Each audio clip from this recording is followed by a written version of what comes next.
welcome to the Sunday stream. It says that there's something wrong with my mic. I think it's only coming in on one side.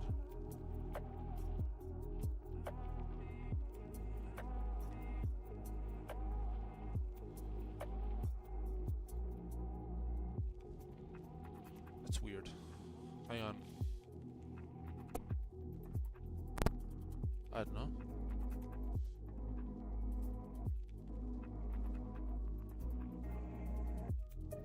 Yeah, there's nothing wrong with the left and right balance on the settings. But I'm looking at the visualizer and it's only showing it coming up on one side.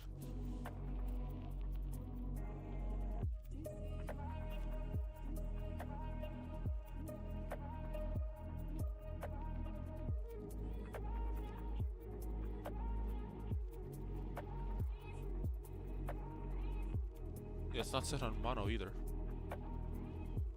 I guess it's fine. Hopefully you'll let me know. Welcome back to the Sunday stream anyway. It's been a minute.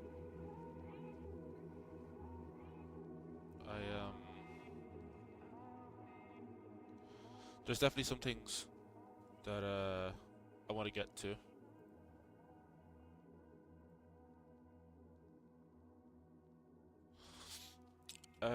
I guess I should just give like a production update now, which is full speed on the guide. I've had to completely redo the intro, which just is what it is, you know. I've shown the scrapped intro to people, just so people know why I can no longer go with the old intro. The new one is more charming, I think. I think that's fair to say. Okay. But I guess I love you. How's the right screen looking? Let you move on. Okay, I need overlay. Okay. God knows if the overlay chat's gonna work this time.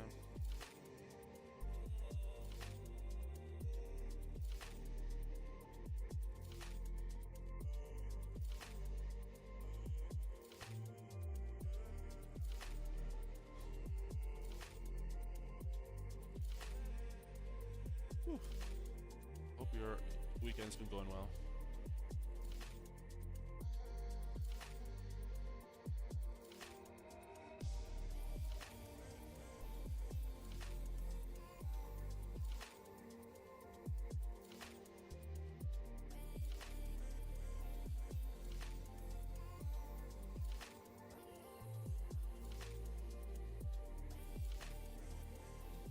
Sorry, just collecting myself.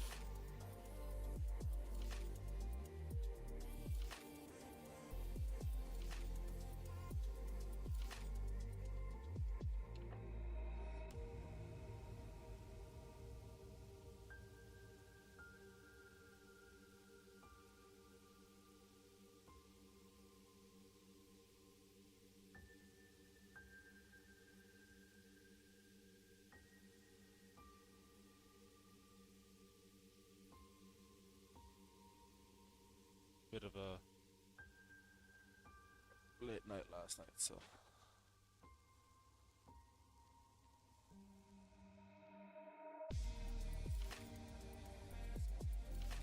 Sorry, so what the plan for today is to look at the behind the scenes Infinite thing. Like 3 for 3 did a stream where they were talking about, you know, the reveal of Infinite back in 2018, and a lot of people are kind of bent out of shape about did they lie with that, but with all due respect, that wasn't meant to be the game. It was supposed to be just like them showing off the slipspace engine, which is insanely they have hardcore ditched now.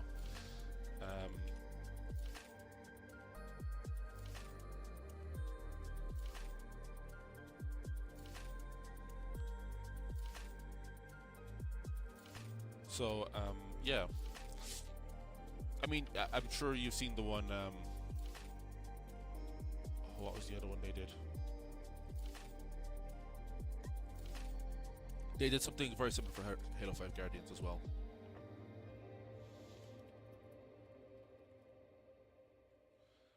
Like this thing. 落ちた。好きな人が2人できちまったよ。 And here I was thinking I had ad block. This is why I like fucking ad block. Just you get one and then within 5 minutes it's outdated. But so I'm not sure about this new UI as well because that's not in my normal tab.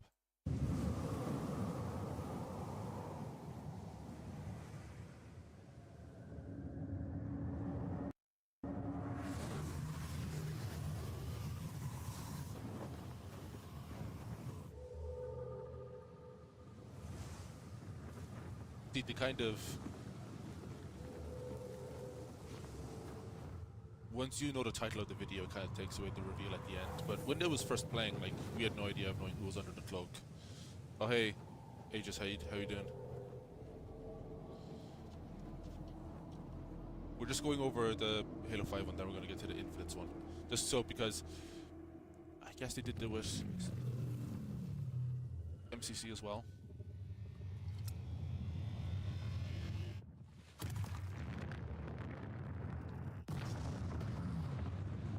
Because this whole sequence is kind of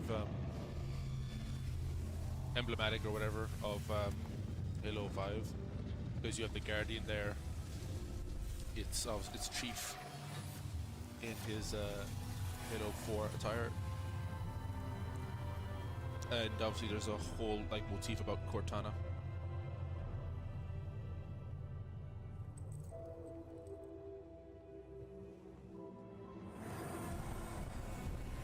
And this came up before Halo 5, I think, like at least a year or two before, right? But we gotta talk about Halo 5 as well.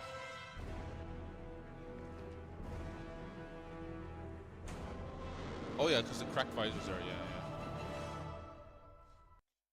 Oh, it was 2013. So, yeah, it was 2 years before Halo 5. Like, we gotta talk about Halo 5 in a week, because it's turning 10. And then we're gonna have to talk about next week's show. Hang on.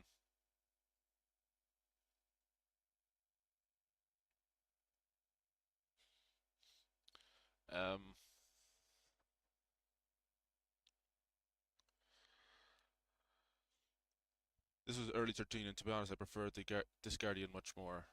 Yeah. I wasn't even thinking about like the aesthetic changes, but yeah, I prefer this design a lot more as well.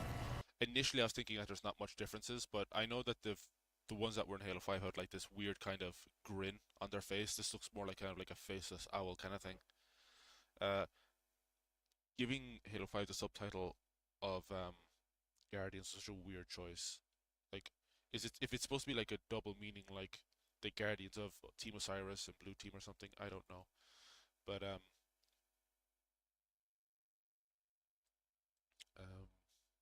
Owl Guardian, yeah. I don't understand like why they didn't just like they brought in the Guardians for it, but their Forerunner constructs, their Forerunner creations. I don't know why they didn't just go with the Sphinxes, because if you read the books, like the Sphinxes basically did the same thing as the Guardians. I just don't like when 343 add stuff more than doing more than what the established lore has, you know. Oh, trailer, sorry.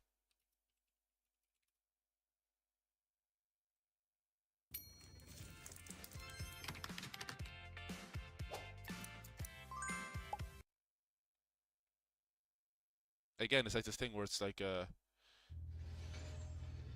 mean, obviously this was an announcement for H2A and MCC, but then it kind of brings us into the present with RB, and this was the year after, wasn't it?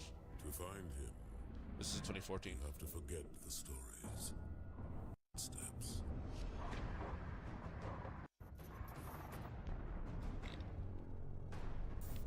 Like that scene with Chief and the Guardian in the desert, like doesn't happen anywhere in the story. There's no bit where Chief is wearing a cloak, because And they made a figure of that that's not posable, as I understand it. It's such a goofy figure, so goofy I almost want to own it. You know what I mean? I tell you this, not because I trust you, Agent Locke.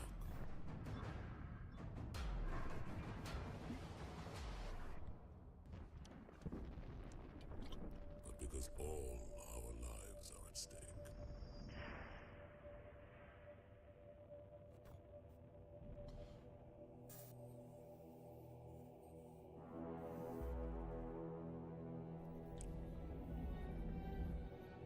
Because the seeds of our future are sown in his past. They're just like concept trailers, right? You know what I mean? I think they're just conveying where the franchise is at, as opposed, and then they might, sell a product at the end or something. Oh, hey Cam. Um, so before we actually get to the behind the scenes video, because I haven't gone through this behind the scenes thing completely, but I have skimmed it, and it's actually really interesting. Um, we're just gonna go through the actual reveal. I'm not gonna give insane commentary on it. I don't have much to say. But I remember watching it live. We gotta go in the highest quality. This is gonna murder the stream. My monitor isn't even good enough for this,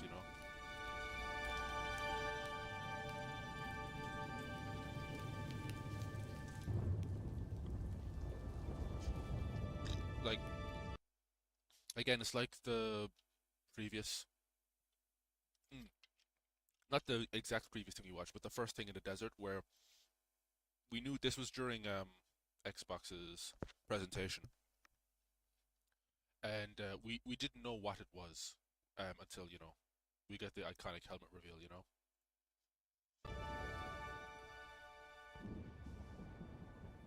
Which, in hindsight, you like the that crack of lightning. It's very clearly like the towers you see in CE where the beam goes up. I remember how my friend was like, "It's Halo" in the opening shot, and I was like, "Bro, they would show Halo first." Yeah, yeah. And you know what? With respect to 343 or Halo Studios, it's like the very first shot is a ring. You know, you're getting these concentric circles. It's like, yeah, fair enough. We're going through all this now just ahead of the reveal um, next Friday. So for those who don't know, at HCS they're going to be unveiling whatever the new Halo is. Um, Everybody probably knows by now what the rumor mill is saying. We're getting a CE remake and launching on PlayStation as well as Microsoft platforms. Um, it's not entirely what I would ask for. I don't know if I would give my opinion on it now at the end of the stream or next Friday. I don't think there's a schedule for HCS yet, so um, there's a good chance there could just be like an hour or two of me waffling before the reveal. But I'm hoping that in the next couple of days we'll get a timetable because I would like to start the stream maybe an hour ahead and then we can go through our predictions, do a little bingo card or something because outside of the stuff that everyone is saying, I have a few thoughts on what I think. I know what I want to see, which is very likely not what we're going to see. You know what I mean?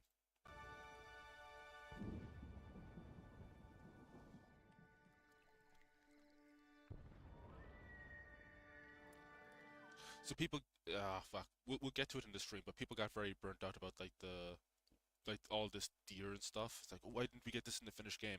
This was never really meant to be in the game.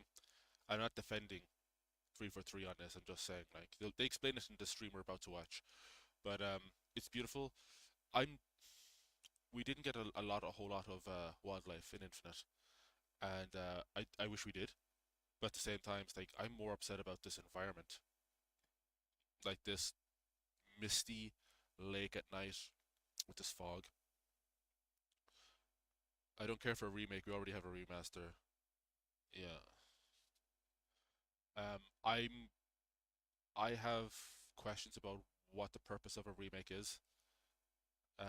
I would have a lot of questions about what the intentions of doing a remake is. What would be the benefit of doing a remake at this time?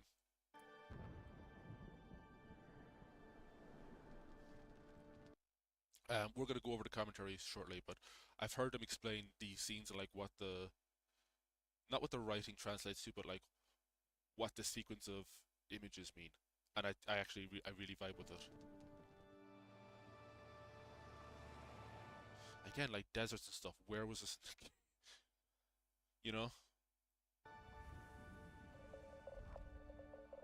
I think at this point I was leaning towards Halo, but I was thinking I could very easily be wrong about it, because I think was it the last, not E3 but the last summer's Xbox show ended with like a COD thing, and whenever you see any kind of military stuff, your gut kind of points to Halo, if anything, if it hasn't been shown yet, you know. What game out there gives you a dense forest environment in an open world setting? I haven't seen one done properly. Maybe the tech is almost there. Yeah, they're remaking it so they can restart the story on PlayStation. That's a valid opinion, for sure. I think there's definitely something to be said about uh, introducing the franchise to a whole different audience pool, for sure. Um, the benefits, or well, through the eyes of Halo Studios, I would imagine the benefits of them doing a complete remake would allow them to wipe the slate clean narratively. Because I think a lot of people, as the franchise has gone on, have been very upset about not just lore accuracy, but like adhering to what what the franchise is. You remember when Superman came out back in July, and we had this whole discord over, oh, now this is Superman. That's my Superman. He'll never be my Superman. And it was people locking in about what the character has been for the last, what, 80 or 90 years. And we had that discussion in every Halo game after 4, after Reach, right?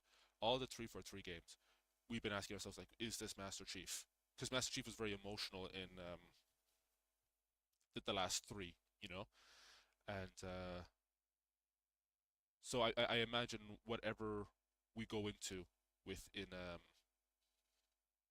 this remake, it's they're either going to remake the Chief or something, or they're not going to change the character too much, but they're probably going to start from scratch, because it's harder to bunch or 343s. I'm gonna call them 343 in the past tense. I'm gonna refer to them for Halo Studios for whatever is unveiled from Friday onwards, because I still think even though it's mostly the same people, um, it's going to be a different direction. It's going to be a different era. I feel like 343 didn't see it share the same vision for the character that Bungie did. So rather than try to adhere to Bungie's vision, which is what they had to do for 4 and 5 in Infinite, because it follows canonically, they're just going to reset it, and then they can just build the foundations of what they think the character should be. Anywho, oh sorry, what about the dense? What game out there gives you a dense forest environment in open world setting? Uh, I think Red Dead 2 comes pretty close. I think Red Dead 2 does a fairly good because I mean it has all the things that were in that shot, right? And it's funny because Red Dead 2 came out in 2018, I think. Like you have deer in Red Dead, you have fog in Red Dead 2, you have I mean, do you have dense forests? No, but you have like a very much like a forest biome, you know? We never really got dense forest in Halo either. And we get enough of the Pacific Northwest, but you'd love to see more, you know? In which you saw with that shot, tallest trees specifically. Yeah, I don't know. Um, I would like to see it for sure. I mean, I was gonna say I have seen those trees in games, but not like open world games, I suppose. Games like the Slender games, specifically the second one, Slender: The Arrival. But that was purely because of the Slender Man aesthetic, where he's usually depicted with like the tall, thin trees and shit.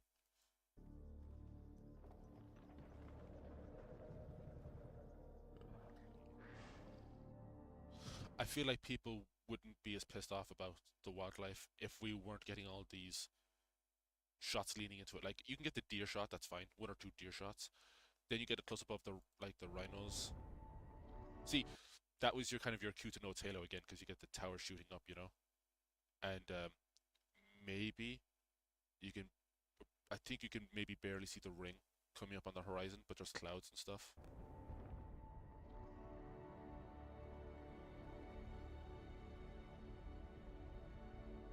There's a little baby one.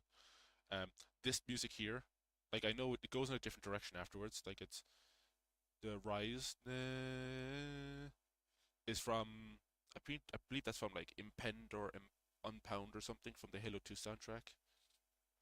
But then they kind of add a new taste to it, so it's very literally. I don't know if they'll cover this in the commentary, but it's like bit of old, bit of new. Again, this is very Halo looking here. Very clearly, and I think you know what, I think it's very clearly Halo at the end with the helmet, but I think they wanted to slowly lead you towards it. So before you flat out say it's Halo, it's like you're starting to get it, Because I mean, that's nothing other than a pelican, you know. Oh, ultimately, what bothered me was most of the moment that they didn't talk about it at all at the trailer drop. Well, we're about to see them talk about it now. Like, I am frustrated with this trailer as much as anybody else is, but I really do like what went into the trailer. Um, I don't know what this says. Ah, fight for her. And it's a poster. I thought it was gonna be Cortana or something, but maybe it's like a child or something. Oh, this is such a silly thing to have put in, because we've never had a submarine, like a UNSC submarine vehicle. There's all the previous stuff could be chalked up to like the imagery that they wanted to convey for the franchise. This is a very specific thing to put in. I would never show this in a trailer unless I was gonna have that in the game. Ever, ever, ever.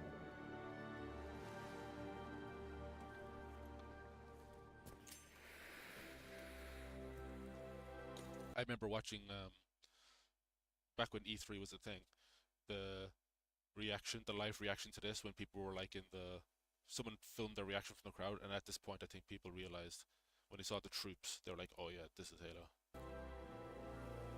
Which is like, in fairness, we haven't seen too many structures like these stone rings. Usually with the Forerunners, it's like, stainless steel or something, or some kind of smooth material. It looks almost more precursor than anything. But also, it's like the biome, the Pacific Northwest kind of thing, is very much where the franchise is at home, you know?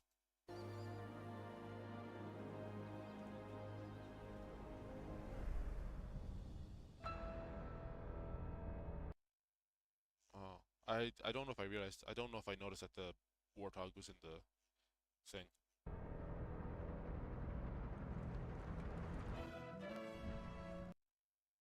Oh yeah, I always thought that the chief was in here, but it's just the troops, isn't it?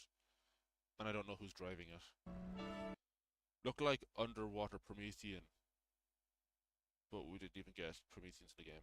Yeah, sure. Yeah, yeah. Could have easily been a Sentinel. They have their little kind of teeny arms and stuff as well.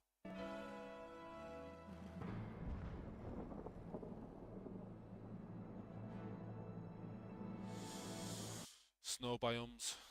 Did we get those in Infinite? I haven't played Infinite, like the campaign, in actual years, which is insane. Because I played Halo 4 and 5's campaigns more in the last few years.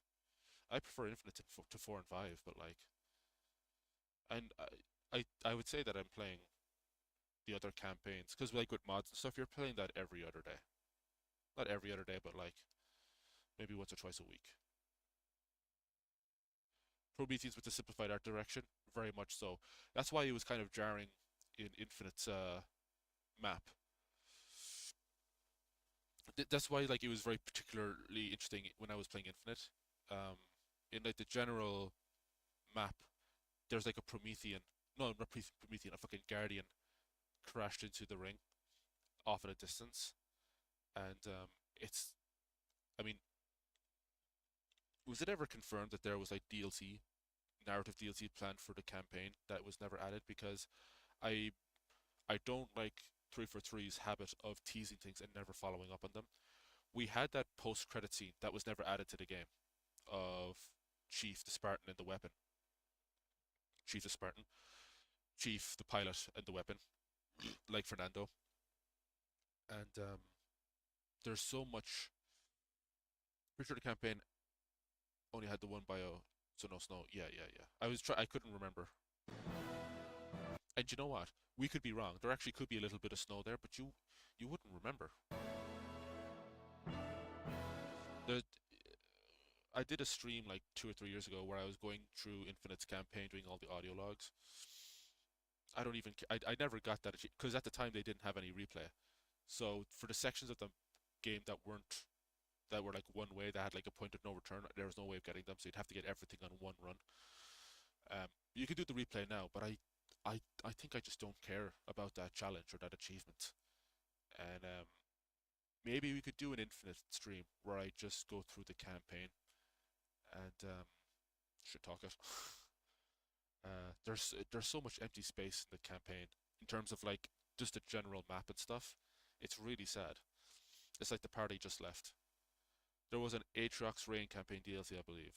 There's some injury out there if you look hard enough. Okay. Yeah, because like one of the post-credit scene that made it into the game was it was Aatrox awakening the Endless. Oh yeah, the Endless. And I remember you fight the Harbinger, and the Harbinger talks about the Endless. It's like, fuck, we're adding another enemy type again. How come we never heard about the Endless before? I understand they wanted to keep the game interesting, and I didn't even necessarily hate the Prometheans, but I feel 343 realized that it would be really redundant to bring back the Flood. I don't like the Flood that much as an enemy. I know other people want the Flood to come back, but for an enemy like the Flood to bring them back narratively, you need to have a really good reason to do it, you know?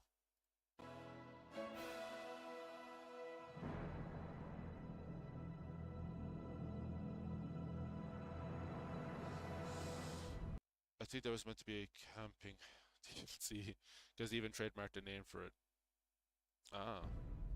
See, I'm gonna look all the stuff that you're saying. I'm gonna look into between now and next Friday because that's interesting, and I always prided myself on having my ear to the ground, but you know more than I do about it. This bit I think got overlooked because the main event is like the helmet, the environment, oh the wildlife, oh look at this thing, oh wow, and the fact that they had built their own engine to do it was pretty cool. Not as cool as we thought.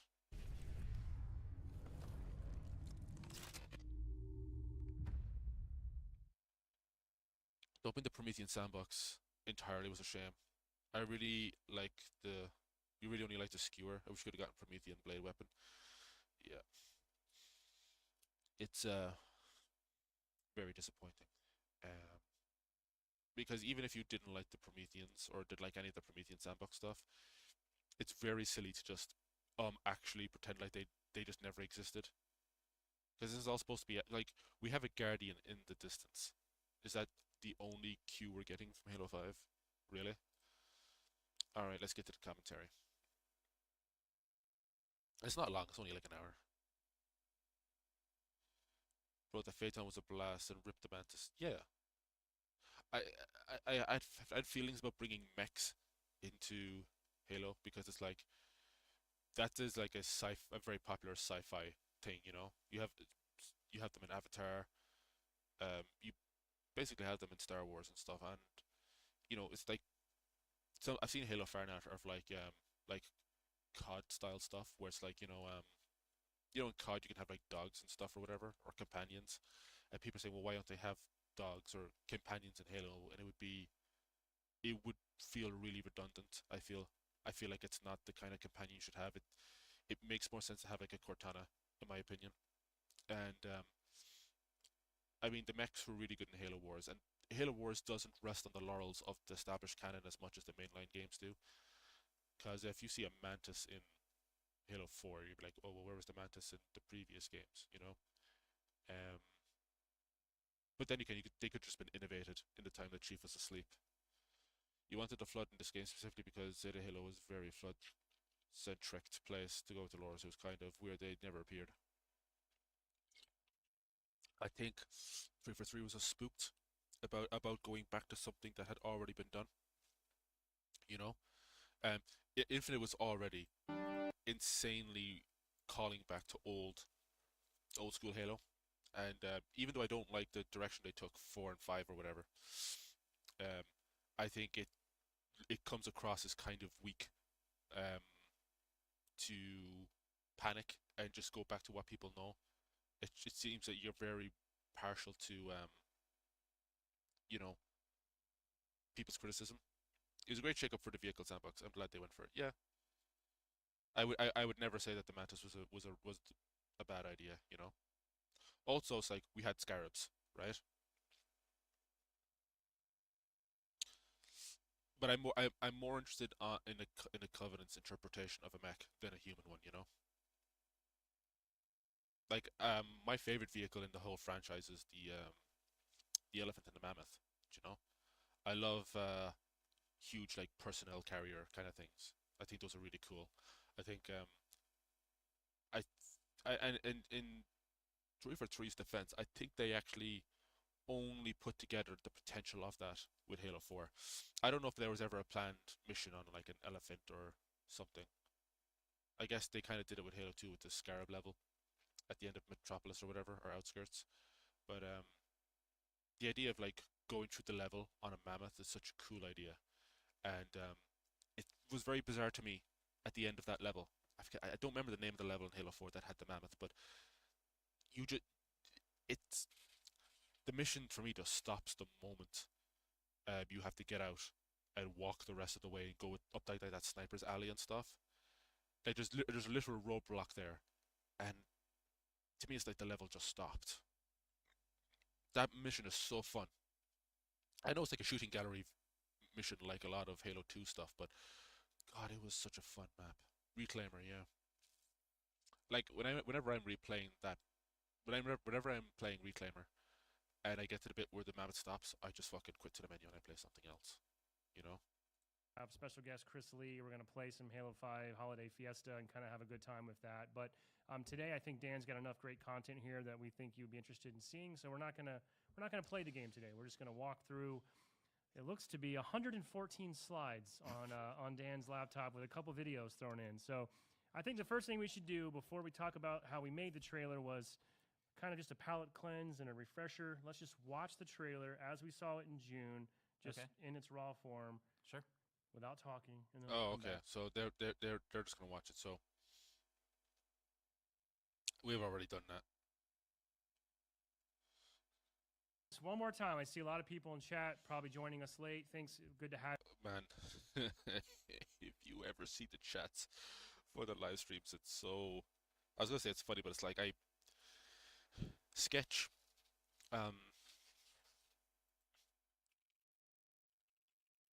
Like poor Sketch. He's one of the community guys for 343 Studios. If I can find him now.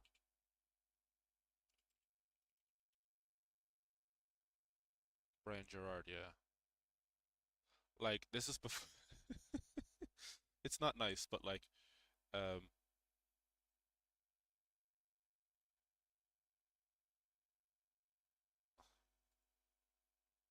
this is Brian Gerard. So this is like one of the community guys for 343, right? This was him before Infinite came out, right? This is him like a year after Infinite came out. Now, like a year or two after Infinite came out. Now, in all fairness, COVID happened, and that's not fair to it's not fair to anyone. To like, we all kind of fucking had a tough time of it, but I've never seen community managers go through such a fucking hard time as this man has. You know, even what's the other guy? Unishek. Unishek is a good dude. I've spoken to him a little bit, you know. Um, Unishek came out the other side just fine, but as much as I don't agree with their choices, I'm like, man, I could never be a community manager or whatever. Have you here? We are getting ready to dive into the original kind of behind the The long scenes hair, yeah, vision. long hair, you know, to each their own. Um, I've had long hair myself. I hate it. I hate having long hair, but yeah, you know, it suits him. It does suit him. Deck that led to the creation of the E3 trailer. We're not going to be revealing new stuff today. There's no gameplay that you're going to see today. Dan is just going to walk us through the thought process. And Which, by the way, I know E3 is dead and buried now, but it should just be, if there was, you know, guidelines or rules for submitting something to E3, the other way you have to, like, I'm sure there's like guidelines for what quality your video has to be in, you know. Mine's still doing that. Mine's still doing that. My hair is still going since that last Retold collab. Damn. You got a Shaolin monk here. Are the Shaolin monks the bald ones? Oh fucking no. But if you're gonna be, you know, showcasing something at E3, it should have gameplay. Also, I'm very happy that this is a Microsoft stream and there's a fucking Apple. There's a fucking MacBook in front of us.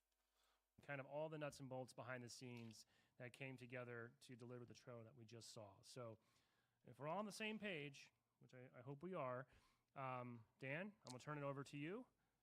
We have 114 slides to go. Let's do this. Yeah, so again, we are not showing anything new.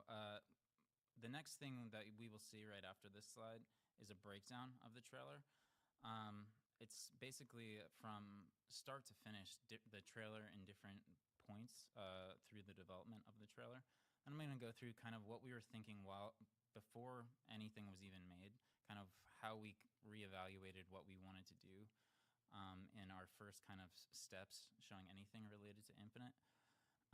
And then the last thing is basically just show from concept art to the trailer asset, and there'll be a bunch of basically shot for shot how it went from concept to the actual final thing. So here we go. Here's a making. Okay. Yeah, I got it. You should be able to hear it fine.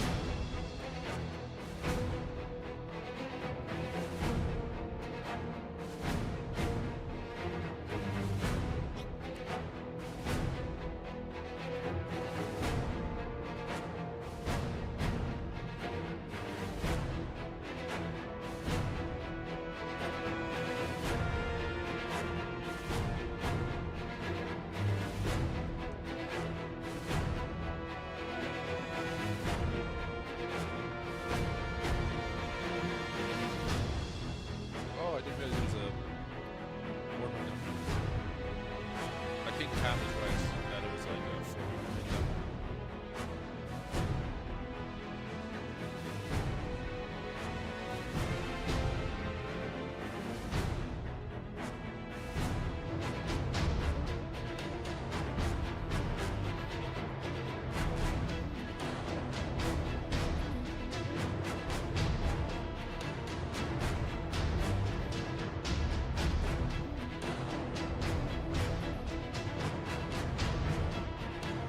I mean, I don't think I was into animation at the time.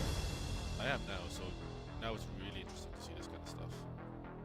Because I would never have any time for any BTS stuff animation before.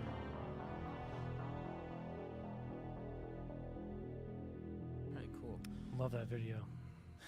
Yeah, so to kind of start at the beginning, at 343 we do a lot of kind of looking back at ourselves and looking at like the way that we've promoted Halo in the past. And one thing that we really looked at were the way that Halo has been marketed. And one thing that we really wanted to change in coming out with Infinite was change the perception around things. And instead of starting from fear, like with Halo 4 and Halo 5, it was, you know, hunting Master Chief. And Halo 4, Chief and a lot of the marketing materials was shown being restrained. And the kind of marketing tagline was An Ancient Evil Awakens. We really wanted to focus for the campaign for Halo Infinite on hope and that kind of became something that was really Yeah. I don't necessarily have a problem with that. This trailer here, like these two are from Halo 4. These are both from the same promo. The bottom thing, that's just like Chief and Locke fighting. They're talking about two different things here. I feel, um, you know, um, the Hunt the Truth stuff and the whole like making Chief a villain.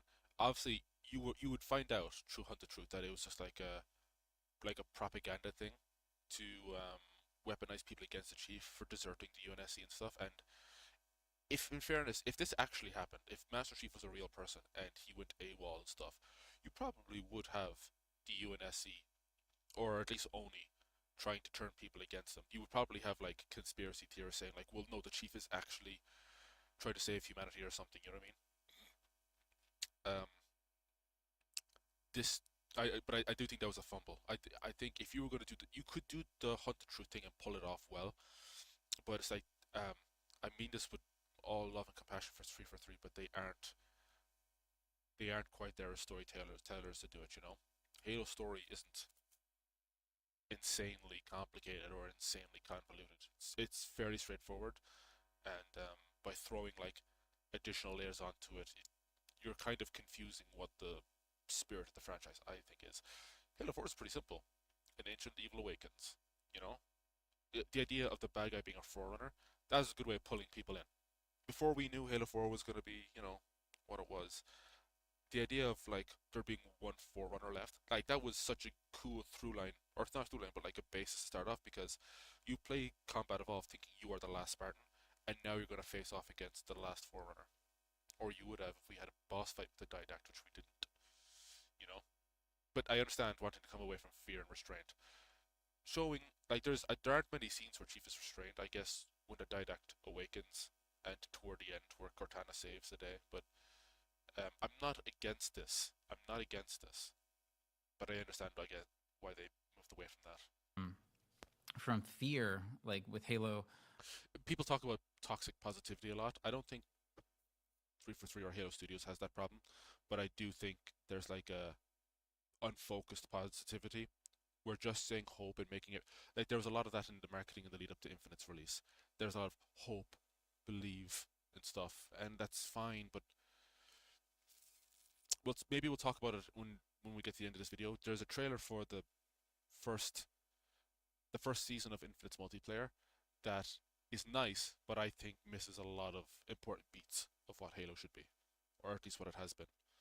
4 and Halo 5, it was, hunting Master Chief. In Halo 4, Chief in a lot of the marketing materials was shown being restrained, and the kind of marketing tagline was an ancient evil awakens. We really wanted to focus for the campaign for Halo Infinite on hope, and that kind it's a series that's been what 16 or mature or whatever. Like, I mean, I think it's been like the age rating has gone down, but like I don't want to treat you shouldn't treat your audience like babies. Most of the audience for this are people in their late teens upwards, you know. kind of became something that was really important to us to have that come across. As we stated earlier, I'm a longtime Halo fan. I got into this community at a really young age, and the first thing I ever saw was the Macworld trailer, actually, and those images and all of those things from Macworld always stuck in my brain, and we wanted to get back to that. And so we really wanted to have more hope, more mystery, more wonder, more agency, more heroism, more symbolism in the trailer, and just like I said, more wonder. We really wanted to focus on that feeling of being able to have a living world be at your. I like discussing this with you guys in the chat. I don't know a single thing about game design. Sarn has been in my ear fucking non-stop saying, make a game, make a game, make a game. I don't want to make a game. I really don't. It wouldn't suit me. But, well, I had an idea for like a shit post game, but I wouldn't do a serious attempt at making one because I'd fail. And I don't fear failure. It's just like I'm better at other things. But when I look at this, like when you see like a lovely illustration like this, it's usually like they want to show you like the breadth and the scale of the game. Like, and when we talk about open world games now, usually people will say things like, well, can you go up there? Can you go up to the thing? Can you travel up to the thing? And I'm sure they'll talk about this as well, but um, through my very limited knowledge of game design, which is nothing, but at least in a conceptual manner, I don't think there should be any reason, or it's like, don't show something off in a distance if you can't go up there. And more importantly, don't show something like that up there if there's nothing there to see. There's nothing to do or see at the top of it. There has to be something at the top of it.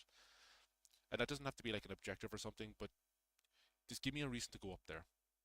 Because there could be a nice view and stuff, but very rarely in Infinite would you go to the top of a hill. You'd go up and get an audio log, or is it dollar plushie or something, but I don't know.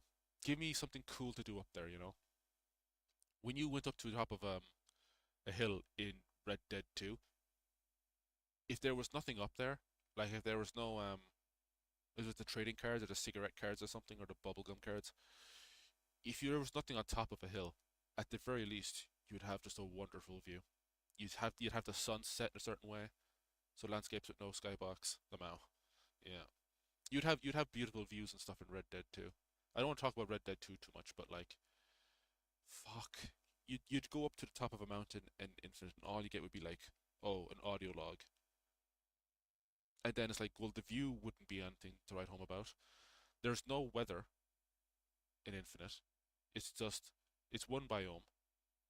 It's daytime, nighttime, evening, and morning. You know? And also, it's like, if you're going to go from here to here, and you're not flying, like, if you're flying, fine. There should be things to obstruct you, like a banshee or, a flying enemy, just to kind of make the traversal interesting without being annoying. But if you're driving by land, there has to be interesting stuff to do. Where people say it's not the destination, it's the journey? You know? Your fingertips. And to get back to what kind of Halo. There's something that, I don't know. I like these environments. And whenever I see a UNSC building there, I'm like, I don't mind seeing the vehicles or like crates or troops and stuff. I know they're gonna talk about this. That's like a core part of what the franchise is. It's, human discovery in an alien environment or whatever. But like, whenever I see like something that's actually built and constructed, if it was a tent or something, it'd be fine. But when I see like an established building, I'm like, but now I feel like the humans have like settled here. This is like not a home this is like a settlement for them. And I don't like the idea of like the UNSC settling here. I like the idea of no place is safe, only safer. That's why I like the mammoth level, or the playing on an elephant, because it's like it's a movable base. I don't know if you've seen like that video I did about like the scrapped machinima ideas, but I had this, I think it was called Squad 47 or something, and it was about like a Spartan team that like lives on an elephant. Apparently, Sean and the team at Hello Games are making actual mountains with their upcoming game, Light No Fire. He joked about these. These are video game mountains. Yeah. I mean, I hope Sean Murray does well with it. The guy has, you know, a lot of vision, you know. Halo 1 espoused, which was that feeling of kind of cresting over a hill and seeing places for you to go explore.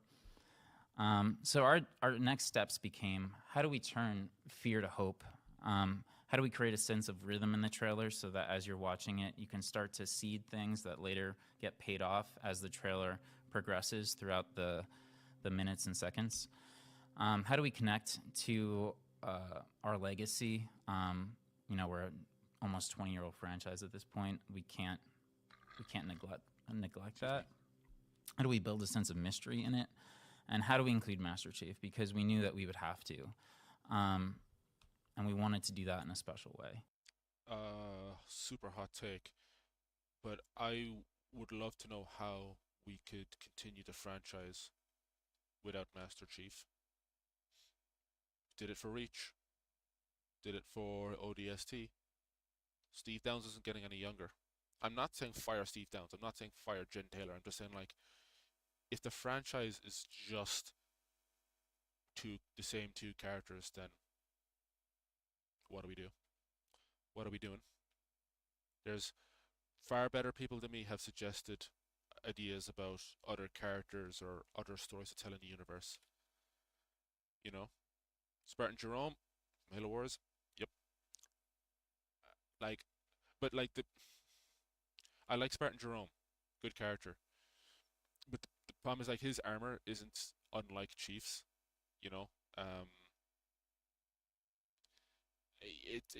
what you don't want a stand-in for Chief, and I think that they were trying to ease people into that idea with Spartan Locke. I like Spartan Locke as a character. I don't care about his design. I don't care about.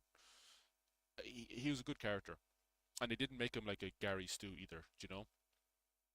Um, like I thought Halo Infinite might end with like Chief dying and giving him like the most heroic death possible. You know? Um, but the problem is I don't think people would trust 343 with that. I think maybe 343 shouldn't be trusted with that because I don't know how they would pull that off. You could only kill Chief in a manner fitting to like his heroism, his bravery, you know. But I don't know. I just it can't just be Master Chief. And if you're going to get someone to replace Master Chief, don't just give me someone who aesthetically fits the bill for Chief. Like I don't want to be looking at green Mjolnir armor. I don't want to see like a helmet that looks identical to like the Mark 5 or 6 or Mark 7. You know, I think I think people would trust you if you did a Halo game and you were elites. You know, for the campaign at least. You know, chiefly elites, because you have all those playable elites people on Twitter who are just screeching like hyenas about the how you don't have them in Infinite, which is a valid complaint to make, especially when we have it in writing. Infinite had it. Infinite 343 said it in writing. Playable elites would be in Infinite. They said it. They said split screen was coming back, and was that initially there for Infinite? I don't think that was there for campaign on release. Oh no, they said split screen co-op, yeah, and it doesn't. It's only online co-op, I believe, is what Infinite has. I don't know if it had split screen co-op. Split screen multiplayer, which is like, I think it's just you can only do two players. You cannot do three or four like the other games. You know, we're just moving away. So, what does hope look like? How do we create a shorthand for it? How do you make a feeling visual? How do we create that sense of rhythm? What can we return to and weave within? It does really have a good sense of rhythm. I will say that. Connecting to our legacy and mystery, what that meant to us was how do we invite people to tell their own stories? Because the stories they tell are largely. Well, this is. I mean, how do I not take this personally? It's like we have HCS coming up, and there's a community area. They're very good at pulling in Forge and stuff, and they the community spotlight where they'll show really talented people with their artworks and stuff. But we have completely lost any seat at the table for the machinima community.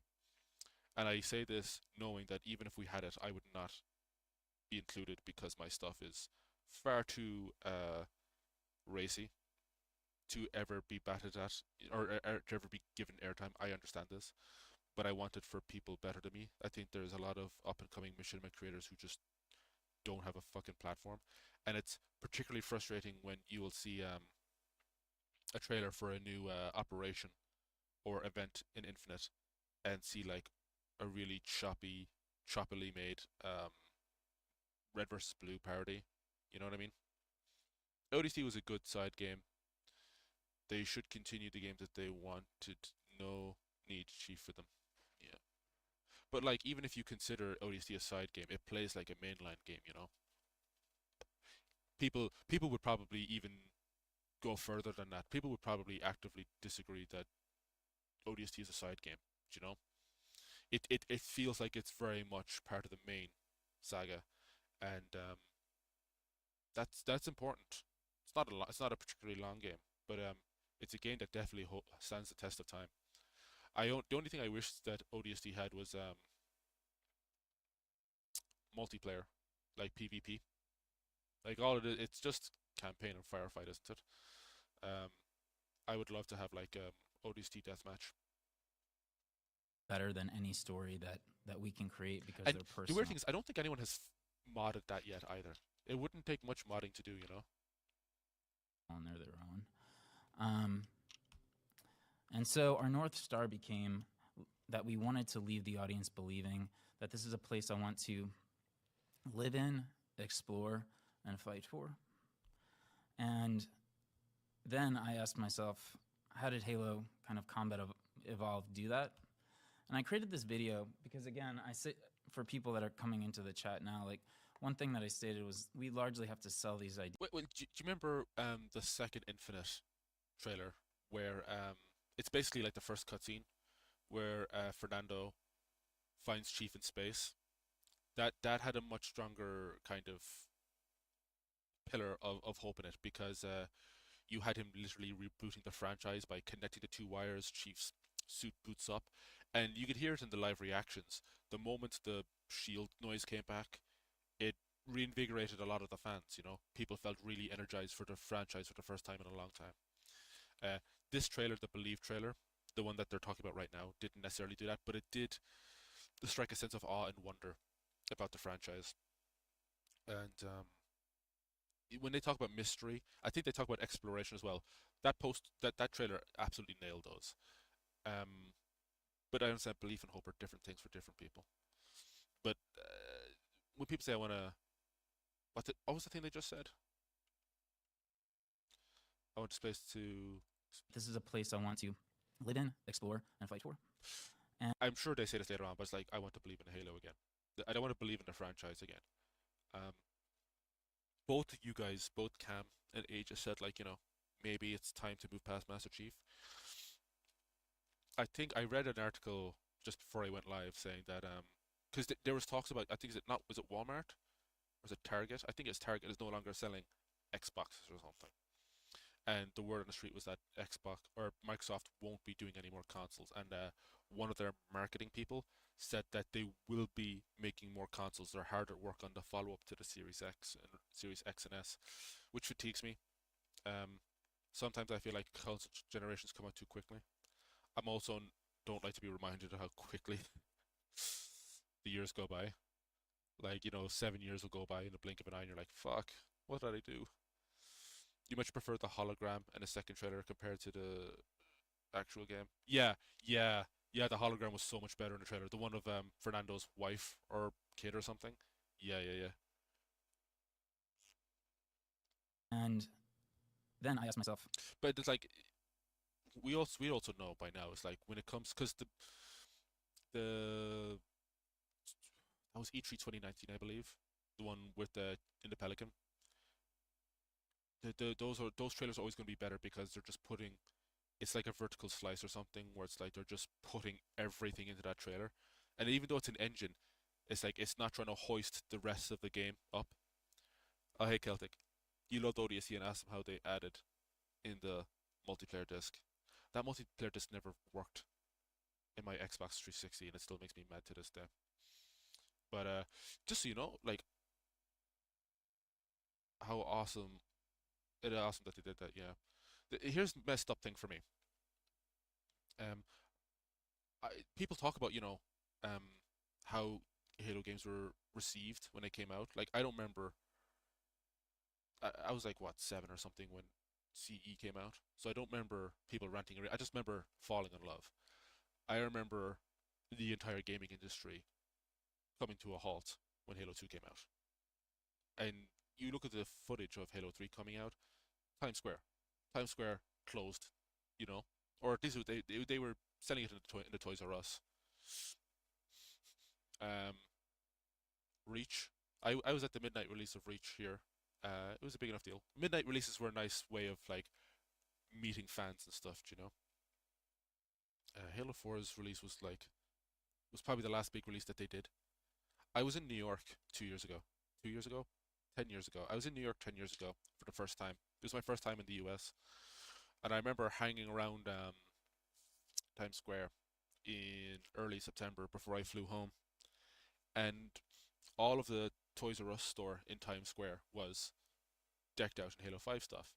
But when you went inside the front door, all it was, I remember taking a picture of the front of the shop, but the storefront or whatever. But I remember when I went actually inside, it was just a tiny rack, like basically like your the span of your arms in width, and then maybe up to maybe my the shelf coming up to maybe my stomach or something in height, and that was it. And it was just like two Halo figures. It was Locke, and it was like a nameless Green Spartan from multiplayer.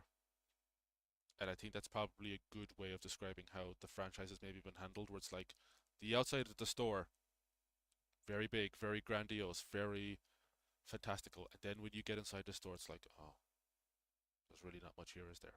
And that's how I feel like about how, Halo's been handled by 343. You're seeing really, really stark, brave, majestic marketing, but when you played the game, it's like, where was this? You know, if they had, you can't get away with underwhelming marketing. You have to like put your back into it. But if they had an underwhelming, if the trailers were just meh, and then people played the game and were like, oh okay, well, at least the marketing was fair. But the marketing for Infinite was insane. I mean, we didn't do midnight releases, we didn't like lock down Times Square, but the trailers felt like Halo was back, and it wasn't. You know, Reach Midnight was nutty. They had an ODC firefight station, some dude in the tent, another making hot dogs for everyone, and people playing soccer in the parking lot. You got the Halo Reach beanie at the Reach Midnight launch, at the poster for the Halo 4 Midnight. Man, but like the Midnight launches were always a bigger deal in the States. You know, um, being a Halo fan in America was the place to be. You know, you had better gaming events. You had Halo Fest. You had Outpost Discovery. It was such slim pickings in Europe. You know, some dude slowly drove by the entrance to GameStop and said something like "COD is better." Another dude chucked his soda at the car and they sped away. Man, I remember seeing a video like that when it was the midnight release for like the Wii or the PS3 or something, and you just had people driving by heckling. I wouldn't have thrown soda or something. It's just tomfoolery, you know. And if you go onto like Plasma posting on Facebook or whatever, you'll see that there's like entire threads dedicated. I'm sure it's on Reddit as well. Storefronts that still have like the Halo 3 art up there and have never taken them down. And that's nice stuff to see, you know. Um, yeah, like I went to the Reach Midnight opening. I see. Thing is, I felt bad because I didn't get an Xbox until 2012, so I went to the Reach Midnight opening and I couldn't even buy it or play it. Um, I didn't go to the Halo 3 Midnight launch because think it was, I think we have, so in Ireland we have something called the junior certificate and the leaving certificate, which is like, I don't know what the equivalent would be. It's like your high school exams. We have one for the junior cycle of the school and then for the senior cycle of the school. So secondary school is like, it's like high school or whatever, or middle school is like 6 years. You go in when you're like 12, you come out when you're 18. Um, and it's structured with first year, second year, third year, fourth year, fifth year, sixth year. And fourth year we call transition year because it's optional. And so at the end of third year, you do something called the junior certificate. And the junior certificate is basically just like an exam of all your subjects, and you study, like you do like 2 or 3 mock exams for it, and it ruins your life to the point where you get to do it all over again in 3 years, 3 years after, 2 to 3 years after for the leaving certificate. Why am I talking about the junior certificate? Because um, you get your results the following September, and I believe that Halo 3 came out on Junior Cert Night, which is where a bunch of 15 and 16-year-olds get absolutely piss drunk, um, despite being underage. And I believe that night was the night that Halo 3 came out. It was also Junior Cert Night, and the city center just turns into a fucking shithole. It's just, it's kids puking, it's creeps preying on drunk kids, it's people fighting, it's the police being stretched thin. It's just an ugly night. It's not a nice night for any city in the country.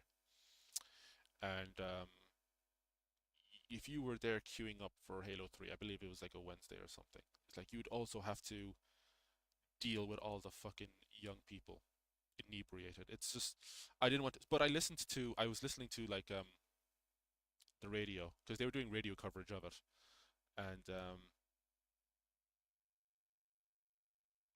all the stories about like how the midnight launch was going for Halo 3 would be cut with like stories about like all the fights that were happening and stuff, and the police being called here and there. It's like, oh fuck, you know, listening to Gardaí reports and stuff. I don't know. How did Halo kind of Combat Evolve do that?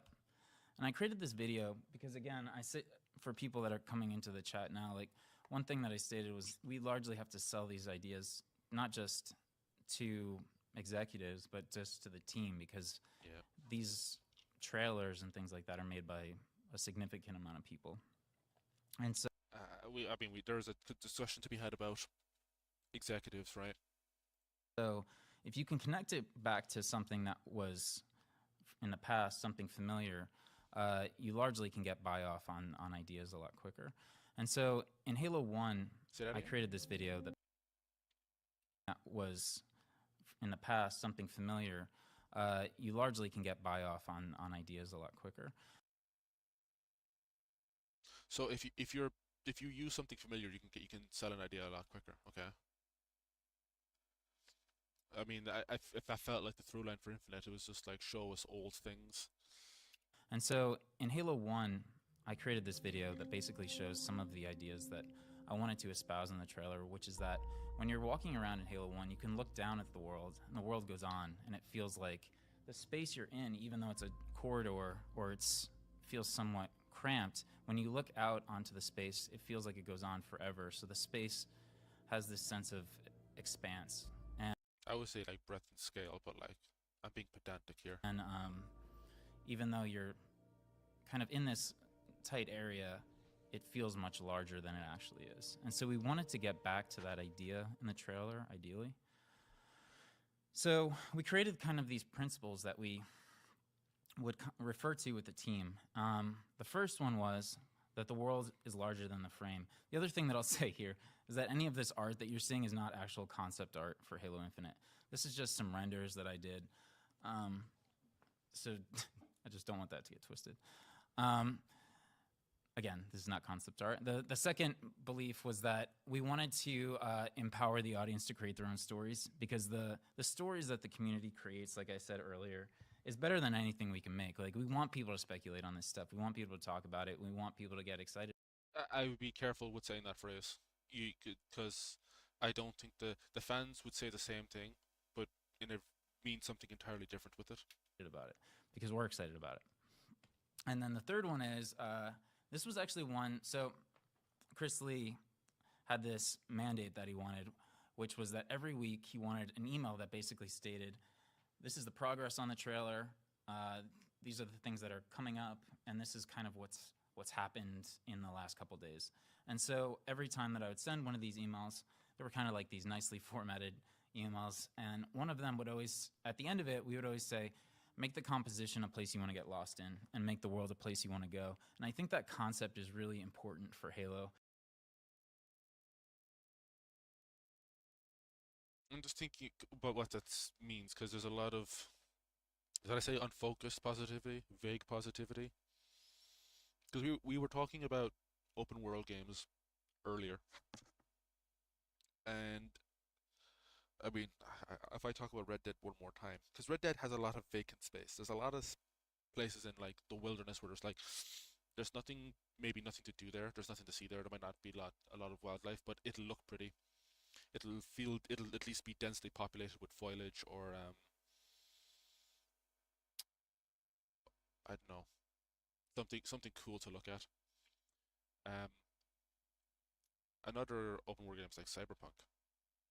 And I'm extremely tired of the discourse about Cyberpunk and how it launched, because it's like what, 5 years ago? Who cares?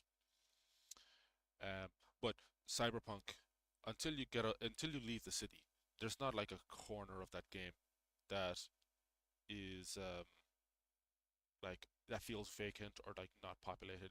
It's so sparsely sparse is the opposite. So densely populated, if not with people, but with like assets and how things look. Do you know when you become familiar with a place, you get familiar like with speedrunners. A speedrunner is probably going to know every nook and cranny, every corner, every texture of a level. So they can do it. Some speedrunners even do it blind. There's a guy who does like Super Mario 64 speedruns blind. They would be more familiar with a level's layout than they would with their own bedroom. And I, with the exception of V's apartment, the one you get at the start of the game, I don't have that sense of familiarity with Cyberpunk. Um, I always see something new every time I play the game. I couldn't describe the outside of V's apartment to you, and I've played the game like for thousands of hours. Do you know? Um, Now, I'm more inclined towards urban settings than wilderness. As much as I love the Pacific Northwest, I like cities. I like urban environments. Um, like keep in mind, Cyberpunk, the Night City is what it's called, right? That's a dangerous place. You'll be killed by walking 10 paces outside your apartment if that place was real. And somehow it's safer than LA, which it's based on.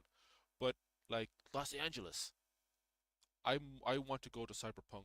I want to go to Night City more than I want to go to, is it Zeta Halo? Installation Zero whatever from Infinite? Because it's just more stuff to do. Granted, like Halo Infinite isn't safe either. The Covenant would kill you. The what the Forerunners or Prometheans would kill you. That's all fine, but like Cyberpunk feels more dangerous than um, Halo, and I would rather go to Cyberpunk's world. The box art on Halo 5 had like a city in the background. Was that about? Is that really Halo 5 box art? I remember there being like it's Chief and Locke inverted, right? Inverted. Oh, here we go. Someone on Reddit did it and like got it in high res. Lovely. Gee whiz. Oh, okay. Yeah, yeah, that does look. I'm willing to bet dollars to donuts. This city is supposed to be Sunayan. It doesn't look anything like it, but I'm going to assume that was probably the intention, because it's like the closest thing to a city that we see in that game. That's what my money's on. I think it's supposed to be Sunayan.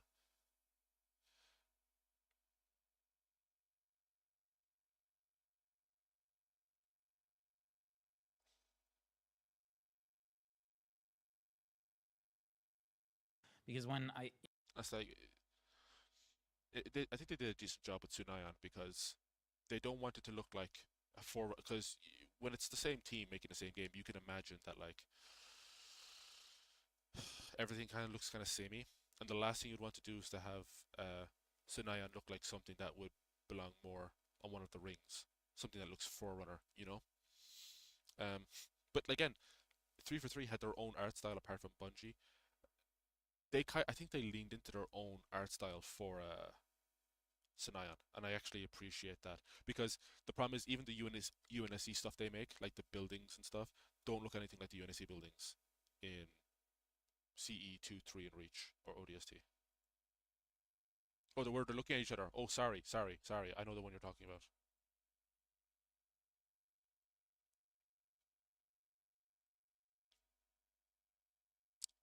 Okay, no, that's not what I wanted. I was trying to get to this. Oh yeah. Oh yeah. Yeah, yeah, yeah.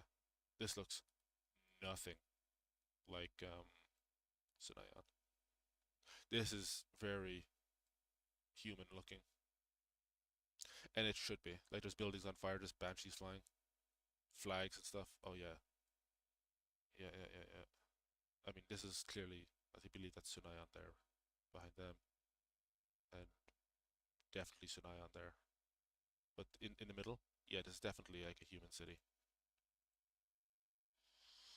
Oh boy. And I think the there's some of the Halo 5 trailers had oh hang on.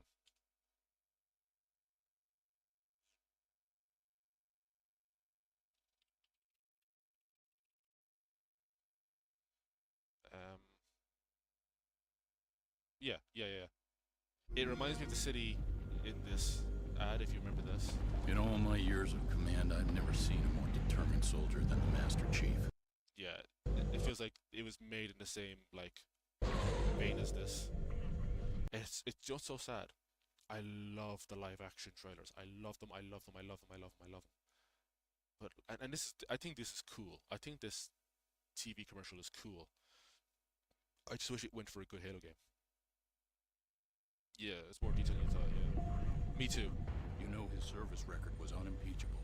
I mean, it's But funny. he's not responding to orders, and he's setting these things loose.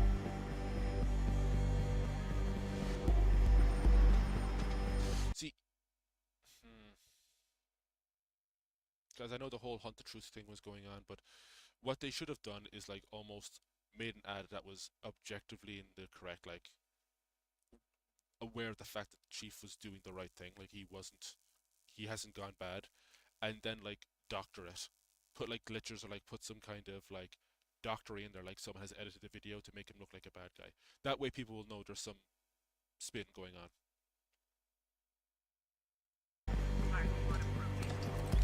Sorry, if you haven't seen this before, we'll play from the start. More determined soldier than the Master Chief.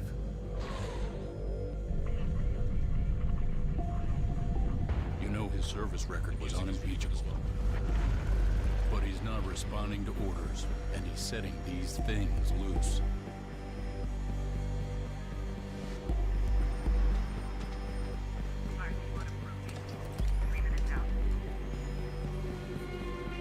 We created him, so we're responsible when we can't control him. When he recruits others to join him,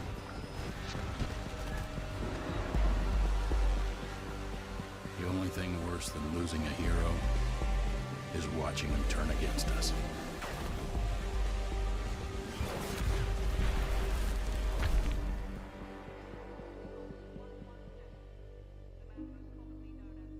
The official story is the Master Chief is dead. You, Spartan Locke, are the unofficial story. Your mission is go. Let's hunt him down.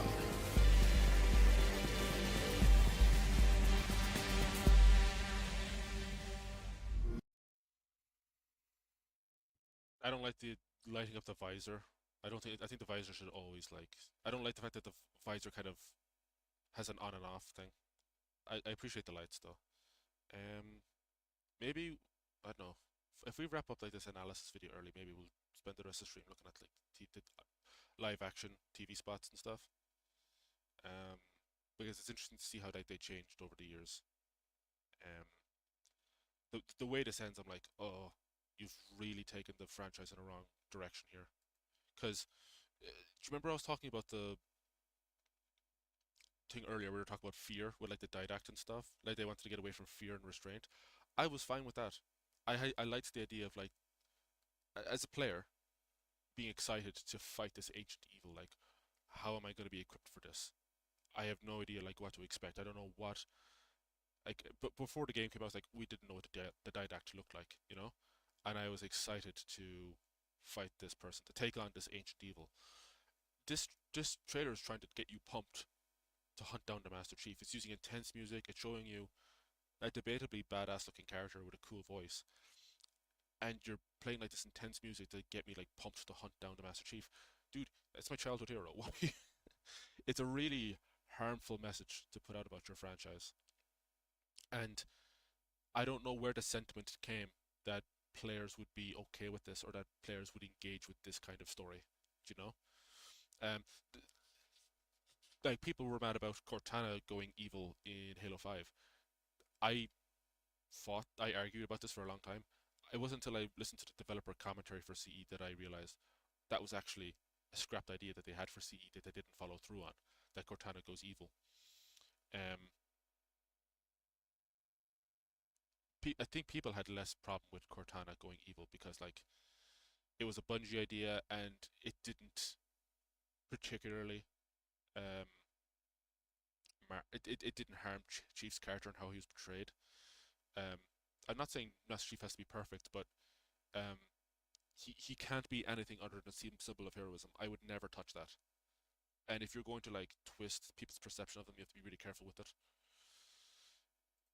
Yeah, maybe they had some camping space planned early in the city that Noctis Warzone firefight map came up pretty quickly after launch. Yeah, I don't know. You go back and you look at the Macworld stuff, or you look at even Silent Cartographer, or just the level Halo. I would like the Macworld is like the earliest thing to look to for anything for the franchise, but um, fuck, I was gonna say that it shouldn't be the reference material, but in a lot of ways it makes sense for it to be the reference material as well, because at the end of it, it's like someone waving a Bungie flag, and that is fairly, you know, on the ball with exploration and stuff. It's the same way with driving around as well. They were very. The one thing that has never changed with the franchise is that the idea of getting in a warthog and just exploring. You know, shit. Halo in Halo 1.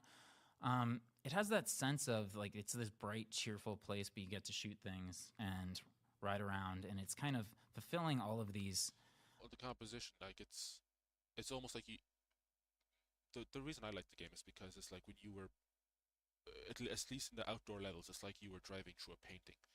You were fighting in a painting, because people always talk about the art of Halo, from the music to the visuals, Kind of fantasies that Halo 5 didn't feel particularly artful. It felt very cluttered. Felt very kind of, I don't know, cramped. you have about sci-fi and that whole idea of kind of going out amongst the stars. But see, well, this is the other thing. It's like he pulled up the early posters of CE, and don't get me wrong, it is a sci-fi series. But if you read the novels from earlier on, like what was it, Fall of Reach, First Strike, The Flood, Ghost of Onyx, and stuff, they all take place in the same universe. They're all sci-fi, but it's like they're not. There's a very strong like militaristic angle to it. Like I believe they used the military calendar in it as well, and you see a lot of they pulled away from a lot of that once 343 took the reins, and they went back to it a little bit with Halo 5 with the Chief and Locke's fight, where he's like telling that he's absent without leave and he's like confronting him as a soldier. I thought that was really cool. I liked the fight scene well enough, but it just seems like they've, especially with the books, they've just gone all in on the sci-fi angle and left behind the military stuff. I don't feel like people think that's like propaganda for like the military. I just think like it is what the game is. It is what the series is. It's like you're not just exploring, but you're exploring through the eyes of a soldier. And part of that is like not even as a soldier not having time to enjoy it because your prerogative is like saving people and staying alive. That's how I always interpreted it, Like you as a player can appreciate the environment, but your character. How many times have you ever said that Chief, said that Halo was beautiful? How many times, I mean, Cortana takes a moment to slow down, but that's a nice juxtaposition in Halo 4 because it's Cortana, being the machine, takes time to comment on how beautiful the suns are. I think it's at the start of the level shutdown, but Chief doesn't, because even though she's the machine, it's Chief who can't switch off. She's more human than he is, and that was a nice. That's like one of the few things I liked about Halo 4. And I think that concept was so strong, and so we wanted to make the trailer this place that you want to repeatedly go and get lost in, and we wanted to fill each frame with that sense of that. And so we created this graph for how we wanted this to flow and how we wanted people to experience the trailer as it was happening. And this So I'm guessing that's sequentially what they're gonna go through. So the misdirection is like, oh, is it Halo? Is it not? You know, not immediately telling people what the thing is, but even though there's still symbolism at the start that would clue you into what it is. We talked about it earlier when we actually watched the trailer. Mystery. I'm glad that mystery was put into it because something I hate that they've done with the franchise is everything has to be explained now. And they've done that with Star Wars, they've done that with Star Trek. The idea of like having to canonize everything, give everything like its wiki article, explain everything in a novel. The Forerunners were so much more interesting when we knew nothing about them. We didn't know what they looked like, we didn't know what they did. I don't know.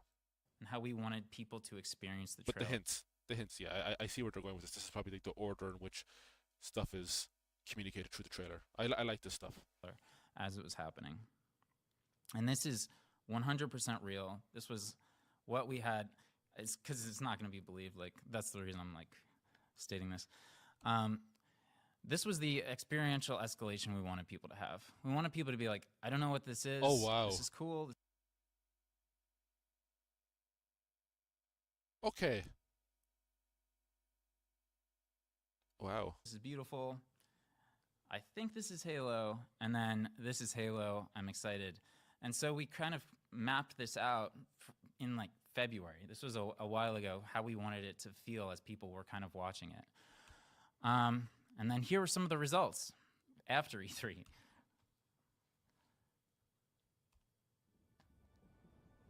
Okay, we're allowed to like. There's nothing wrong with like shitting on 343 or like at least criticizing them and stuff, but a degree of this is them basking in their own work, and they should be allowed to. They should be allowed to take some pride in what they've done because while the trailer didn't properly, the problem is they said it says Halo Infinite at the end. In defense of the Halo 5 trailer with the cloak and the Guardian, it doesn't say Halo 5. It just says Halo because it was just showcasing where the franchise was going. They should have just said Halo at the end of this. They should have put Halo Infinite because they got a bunch. Because what we're seeing now is them being proud of how they correctly gauged people's reactions and how they got exactly the results they wanted from the trailer.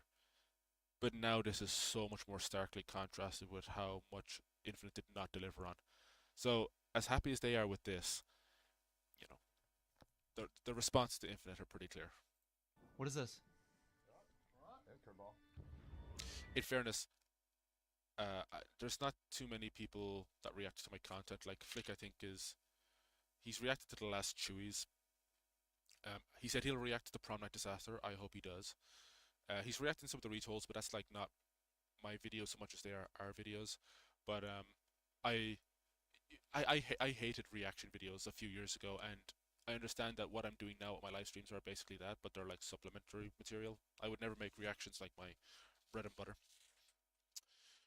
But as a content creator, there's such a high to be taken from people watching your stuff. I love watching people react to my stuff, even if they hate it. So it's a bit self-flating, but like I can see why 343 are doing this. You know, fuck. What was that? Okay, I don't know why that happened. At least we know where we stopped anyway. The reactions. This place that you want to repeat of that for people to feel as I keep people my hand away from the E3. mouse and the keyboard, don't worry. What is this? Oh wait, hang on. Control Alt T. Oh, so it's already in 1080. Cool. In fairness, people, you would be forgiven for thinking that, like, you know, no one would ever think it was Halo when you saw the deer. If I know that some games like what was Project Dolphin was the GameCube, right? If the code name for Infinite was like Project Deer or Stag, then I'd be cool with it. Oh, it opens a closed tab. Yeah. I hate to be this guy, but it's like, do you need to wear a full-on fucking suit for E3? It's kind of silly to have to dress up for a live stream. Sorry, guys. It is goofy. Red Dead? No. Red Dead, not a bad interpretation to take, actually. Rest in peace, Etika. Graphics look crazy on this game. Realistic rocks, my boy. Oh, he's the eye tracker thing. Cool. Recore? Oh, it's rage. I don't know how that works. Oh, no, too modern. No. I don't think it's rage. What is this? Far Cry Primal 2. See, I was gonna like not laugh, but criticize people for not realizing it was Halo at this stage. I'm pretty sure I didn't cop it until like the last minute. So nervous. Africa 2. What's this though? Oh, hang on, they're Halo Marines. Oh boy, experience. They're f***ing Halo Marines. There we go. They're... Bruh. What? Oh, Halo! Whoa! Halo 6, my boy! Wow! Halo! Wait a minute! Let's go! The Chief is back! Let's go! I don't know if they actually talk about it in this video, but like, when you see like an old style helmet, like they never went with that actual helmet. I know they cover this later on, but a helmet that at least resembles Bungie era as opposed to 343 era was a nice way of signaling to people, you know, we're back on track, you know. I don't know if people are going to fall for that anymore. I was trying to be, like, before the 2018 reveal or whatever, I was saying to people, like, just be cautiously optimistic. And it was a nice reveal and stuff, but, like, I feel like people are going to be, except for maybe, unlike Xperia, who, like, soy jacks at everything, I think most people are going to be, expectations are either going to be below where they should be, or at least exactly where they should be. I think people are going to go into next Friday being really pessimistic. And I don't like to be black-pilled, I don't like being a doomer, but as the saying goes, like, if you keep your expectations low, you're never disappointed. And I just don't want people to be disappointed. I want people to be happy with what they see, but, like, you can't be getting your hopes up, you know? The Chief is back! Well, Did they put in that edit themselves of Interstellar? McConaughey really went to the Dude, peak of that he escalation. was into it. Huh? Yeah, he Wow. was- surprising. So yeah, we had everything was kind of feeding into again that I love mind maps. central idea of hope, but we wanted it to have all of these I guess is this a, or is this like an XY axis thing? themes, and they're all culminating. I guess maybe it's more of a XYZ thing, maybe, And or building just XY. into that idea of hope. So the earliest kind of ideas we had, I remember sitting in a room with Tim Longo and Chris and a few other people, and we had this idea of what if it felt like every This like off-center thing must annoy so many people. shot, what if every shot felt like you were arriving one moment after something has happened? Okay. And so you're not seeing the cause, but you're seeing the effect. I just said this, but here's a fancy graphic that says exactly that. And so there's this sense that of life or intelligence that's just out of reach, and the ideas became like you would, as you're arriving to the shot, you're seeing a smoldering fire, again, eliciting this idea that there's a sense of life that you're not seeing, or bent grass, or vibrating puddles, or rolling shell casings, or abandoned meals, or animals encroaching on human encampments, or the sea reclaiming I don't think we ever saw the abandoned meals, and I'm kind of glad we didn't, a warthog. because food consumption isn't an active part of the series. And some of these got into the trailer, some of them didn't. And the thing is, you couldn't have one of the wildlife feeding on another moment. Like, you couldn't have like some kind of animal feeding on another animal, because there's like that can get a little bit explicit. And I think they were like bringing the age rating down on it. Was more just a kind of conversation starter, and it was something that the team got kind of excited about, because it allows you to do what we had talked about, which was it allows the audience to create their own story, and again, that story that they create Okay, so you mean that in like a symbolic way, not a literal way. I see. Which is like fine. is better than anything we can make. By the way, you're getting seen a couple shout outs in our mixer chat here. Somebody says, "Who makes your decks? They look good." And When you got somebody with who has a lifelong history of making videos and creating content and telling stories, Dan can make a damn nice deck.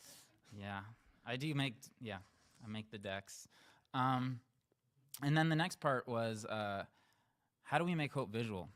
I talked about this earlier. It's like we needed to have this sense of rhythm in the trailer so that there's something that is in frames or in parts of it that feels like it's the secret that's unfolding as the trailer's going on. And then I asked, so again, how do you make? I really like. I like that idea. Hope visual. Go and define the word hope. Get a thesaurus. You will see that hope is a bunch of different things. Hope can be a flare, a signal, a vector, a trajectory, lighthouse, guidance, beacon, hope. So what was always there? Past the canyons and rolling hills, what was the lighthouse on the ring? What was that thing in Halo 1? It ended up being these. These were... which are still prominently featured in the... It was the Unreal trailer, right? For the renaming of the studios. Something that were in Halo 1. Jeremy Patnaud, who works on our fiction team, is a good friend of mine. And I would constantly run ideas past him because we're both huge Halo 1 fans. And I'm like, Jeremy, what were these things in Halo 1? What was their fictional relevance and what were they actually doing? And he was like, I don't know that there was any real fiction for them. I think they're called communication towers or communication beacons. But in Halo 1, when you first see them, what they are from a gameplay perspective is it's just something that tells you that past this little canyon that you're in, there's more to go explore. And that idea was so kind of sticky to me. It was something that became really fascinating. And so I went, booted up Halo 1, captured this video, because again, I have to prove to the team that this could work. It kind of makes me wonder why, that mission, you crash land on the ring, and then you have to go across like the narrow bridge. It's a really weird choice to make. As like the first mission that is not in a cramped hallway like Pillar of Autumn, I guess you could say it was about showing the player that there's like danger, and that you have to be careful where you go or something. I don't know. It's not a hard thing to walk across the bridge, but for someone who might be new to first-person shooters, I feel like they could get weeded out by that kind of quickly. Because I'm just thinking about this in the same way that you would do a sequelitis video, like when Ego Raptor was talking about how Mega Man on the SNES was how that like through its gameplay gave you the tools to like taught you how to play the game without treating you like a baby, And be something that's interesting. And if you... In fairness, like, he was talking about all those tutorials and stuff, or like those screens where it just shows you the controls and stuff. I don't think... Well, no, I was going to say Halo never did that. Halo kind of does that. Meant in the right way. You could see hints of like it. If you, on certain difficulties and stuff, it'll show you like what the triggers and buttons do. And that just get annoying after a while. And you could see parts of it off a frame, or you could just see its... you could just see the beacon there, kind of. Well, there's no lore reason for them when they first made CE. I'm sure lore was written afterwards, but I believe in that mission. Once you go through the tunnel, and you have to find the 3 different groups of Marines, I believe it was beacons of like knowing where the Marines were, because they were always held up at one of those towers, with the exception of one of them. Two of them were next to a tower. One of them was like in a box canyon kind of thing. Firing off screen and lighting up the environment, and that could do that thing that I've been talking about this entire time of hinting at story and hinting at things that can be explained over time. But essentially, when they go back and watch the trailer, they'll see that it was always there. Yeah, that's cool. I really like that. Is there sound coming through on this? Okay. I didn't know if my voice, I'm hoping it was. Maybe the reason, I know they had clouds and fog in front of these beams when they were firing up to the sky, but it's also possible the reason why people didn't copy it was Halos, because they didn't think that such a callback would be made. And so, again, it gave us these things. It gave us sound, vibration, attention, rhythm. it gave us all of these things that were really helpful in constructing this trailer. And then again talking to Jeremy. He was like, yeah, if you do that, there was something really interesting in the Starry Night trailer. We're both huge fans of that trailer. And I'll just play this. I had never known this until Jeremy told me, and it's kind of fascinating. Give me a second there, I just need to check something.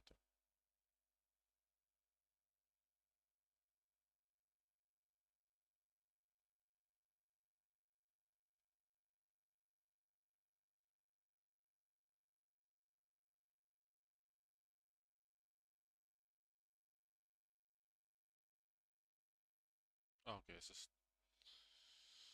message on Discord. Whatever. Alright.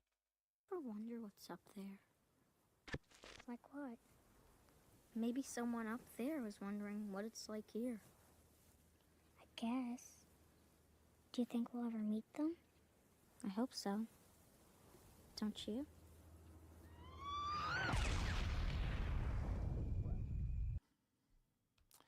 So, did you see it? And essentially what this is I never knew this. So at the end of this trailer, a Wraith fires off a plasma mortar, and it's hurtling towards Chief, or it's, I don't know if it ever kind of hits the ground, but it's going towards Chief. And in the beginning here, if you pay attention, you'll see that there's actually this symmetry in the trailer where that same plasma mortar is mirrored in the beginning of the trailer, where you're seeing that shooting star by the grass there. And they wanted to kind of have that bookend where there is this... That's really... Like, I don't know if there's any extremely high definition re-uploads of this ad, but in the quality that it's being watched in here, that's really not apparent. Like I said, the symmetry I understand that out of all the leaks for Friday's presentation, the only thing we've seen so far is like a comet or like a shooting star thing. It's a fine motif, and it's how you know, Halo 3 starts with like you crash landing to Earth and stuff. But I did not catch this at all. I think it's the how do I say this? Using this like this pairing this with a shooting star with a Wraith mortar is cool. I just wish it was more center frame, not on the nose, but like I think it's a really cool idea to put those two things together. I just wish it was clearer. The shooting star and the mortar fire kind of at the beginning and end, and it became, that was kind of doing what we wanted this trailer to do, where it was essentially like this hint in the beginning that ran throughout the entire trailer and that then culminated at the end.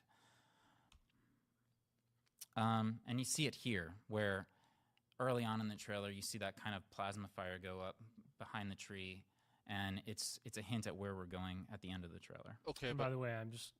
is it plasma that the Forerunners are using? I mean, probably. It's cool that it was just behind the tree, but I don't know. I don't think that's the same thing. Most of the Mixer chat is in the same boat I am in. I've seen that Starry Night trailer dozens and dozens of times. I was at Bungie when it was first being storyboarded and saw the wireframes. Until I saw this presentation a few months ago, I myself also had never noticed that shooting star before. So you just blew a lot of people's minds in Mixer chat. I'm with you. Most of us have never seen that, and certainly never made that connection that it was all intentionally planned to have this well thought out bookend. So you blew some minds just right there, Dan. Cool. Yeah, sorry I'm not reacting to the chat. It's hard for me to talk and read that at the same time. You do your thing. I'll keep an eye on the chat. So far, you're doing good based on what I'm seeing here in the chat window. Okay, cool. So the next kind of element that we wanted to weave into this trailer was nostalgia, which is largely just unveiling the Halo property slowly over time through iconography, certain languages of form and things like that. So we had mystery, hope, and nostalgia as three pillars of this trailer. Mystery being that thing of, in this example you see here, you see like smoke coming out of a cave, which visually just elicits the idea. Which, like, they're doing the mystery thing again for like they did it for the Unity trailer, which at the time they didn't flat out say this is what the new game is going to be, but they were using the CE aesthetic of the Pacific Northwest, Mark V, Armor Chief, kind of a blue elite in the iconic like CE kind of style armor. You can do the nostalgia thing only so many times. And I would argue that you can, if for revitalizing a franchise, you get one shot at it before people realize what you're doing. And that you're like not pandering, but you're doing things that people will recognize and know. And anyone who's not a child is going to get wise to that after a few times. Idea that something living must be there if smoke is coming out of that cave. Seeing kind of relics of, in that example, you can kind of see it. It's like a rusted out car. Again, something must have been there, but it's kind of broken down.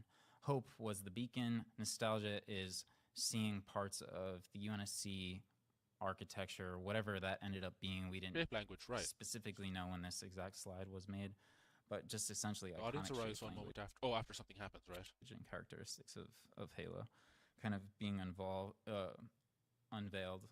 as the trailer progressed. So again, yeah, we had these three themes, and these themes kind of, depending on the shot, this is what this is showing, depending on the shot, we essentially were, some shots might have more mystery, some might... How would you go about... How would you even gauge that kind of shots thing? Might have more hope, but... I mean, it's probably not scientifically accurate to, like, in terms of the precise edges and stuff, but okay. We had to have all of these in there. Also, and a lot of that seems like a kind of a perception thing as well. To kind of craft the story that we wanted to tell. I feel like a lot of this would be very subjective. And I really wish they made this PowerPoint presentation public. We really wanted to empower the audience to feel like an explorer, and we wanted to elicit wonder and questions. That was our big goal. We wanted them to feel like an explorer throughout, and then we wanted them to have those questions and have that feeling of hope by the end. And again, to reiterate the same point that I've kind of stated a bunch here, it's the sound and imagery pose questions that we don't answer. It's really important that we don't answer all the questions that we pose, because again, for a trailer, that's fine. However, really, you get into murky waters when a large tenet of your like principle. I know this is only about the trailer, but like that principle of questions we don't answer has plagued. Because again, even though this is the trailer, not the actual game, this mentality has plagued Infinite all the way from the trailer, all the way through the game's development, all the way to the release. I understand mystery, but just not answering stuff, and that happened with Halo 5 as well. Like what was it? Infinite takes place a few months after Halo 5. It's like, what happened to Arbiter? What happened to Halsey? What happened to Osiris team? You know? The questions we pose should be personal to the audience and to the fans. Like, we want them to kind of create the story for us. And just see, I mean, in hindsight now, it's easy just to like call that stuff out, but certain wordage ages so badly, and I think they were probably hyped from the response to the trailer, but the use of certain phrases is not flattering. To have that personal experience with Halo. And I think this last line is actually really important, because the trailer really exists to sell the promise of the world that we're creating, and sell the promise of the hopeful nature, I think, of the world that we're creating. And people are fatigued with promises, you know? Promises. All right, and what do I have here? Oh, earliest concepts. I don't think anybody wants to see concepts, right? These were some of the earliest slides that we have. Again, kind of emerging from the cave, which ended up being in there. Animal herds. No, hang on. He didn't go over all the stuff there. Joe Staten had the same approach with Destiny in regards to players' stories are more exciting than what you come up with. I know you're a big Destiny guy. I've been playing a lot of Destiny over the last week, because they had the bundle go in for like $5 or something. So I'd never played Rise of Iron because it was the only DLC that they didn't release for the 360 generation, and I couldn't afford an Xbox One. Um, so I saw Destiny 2 going for like €5 in CX in like a second-hand electronics store, and I went straight to Destiny 2. Um, and it made me go back to Destiny 2. And catching up with it, I haven't bought a single. I haven't. I like. I did I ever buy anything in Eververse for Destiny 1? I don't think I did. I bought all the expansions, but I haven't put a single penny into Destiny 2. Nor will I ever. But I would really like to play the raids on it because the raids were like some of the best experiences I've had in Destiny. I was an extremely avid Destiny 1 player. I'd play it every day, every single day. I would run multiple raids. I think they call it Sherpaing. Where you get the kindergartens and you teach them how to do raids and stuff. Like I was part of like a big enough clan. Uh, it was good times. I don't regret any of it. It's just I feel really bad about like where that franchise is going. And do you remember for the longest time when Halo was going bad with 343, people would say, "Give the franchise back to Bungie. Give the franchise back to Bungie." Well, those people are gone quiet now. You've fallen off over the last couple of years. Played the Edge of Fate expansion, didn't finish all side quests. They are hugely missing out by not having all the raids accessible. Yeah, and I was excited when I heard they were bringing Vault of Glass to Destiny 2, and I noticed yesterday that they had, or not yesterday, but when I was playing during the week, I saw that they had Vault of Glass on there. They had Crota's End. They had Kingsfall, and I've only in the old Destiny, in Destiny 1, I'd only beaten Kingsfall like 2 or 3 times. And I don't remember. I remember almost none of it. But when it comes to Crota's End or what was it, Vault of Glass, I could recite off all the steps needed for that beat by beat by bit. You know, they need an MCC style install the raids you want to have on your Xbox approach. Yeah, but what do you mean, Aegis? They're too smart for that. They're too clever for that. It's insult to injury because we also have to talk about the marathon stuff, which the fact that they're only play testing that privately is an insane red flag for me.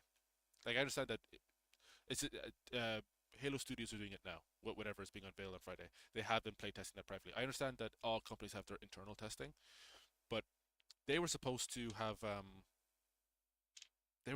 like an alpha, a public alpha by now, or an opt-in alpha. They need to just do an open alpha and an open beta.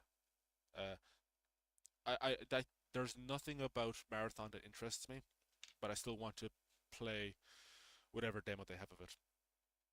It doesn't. I don't care for the art style. I don't care for extraction shooters. But at the end of the day, it's like a game just has to be fun. And if it's fun, then I'll play it.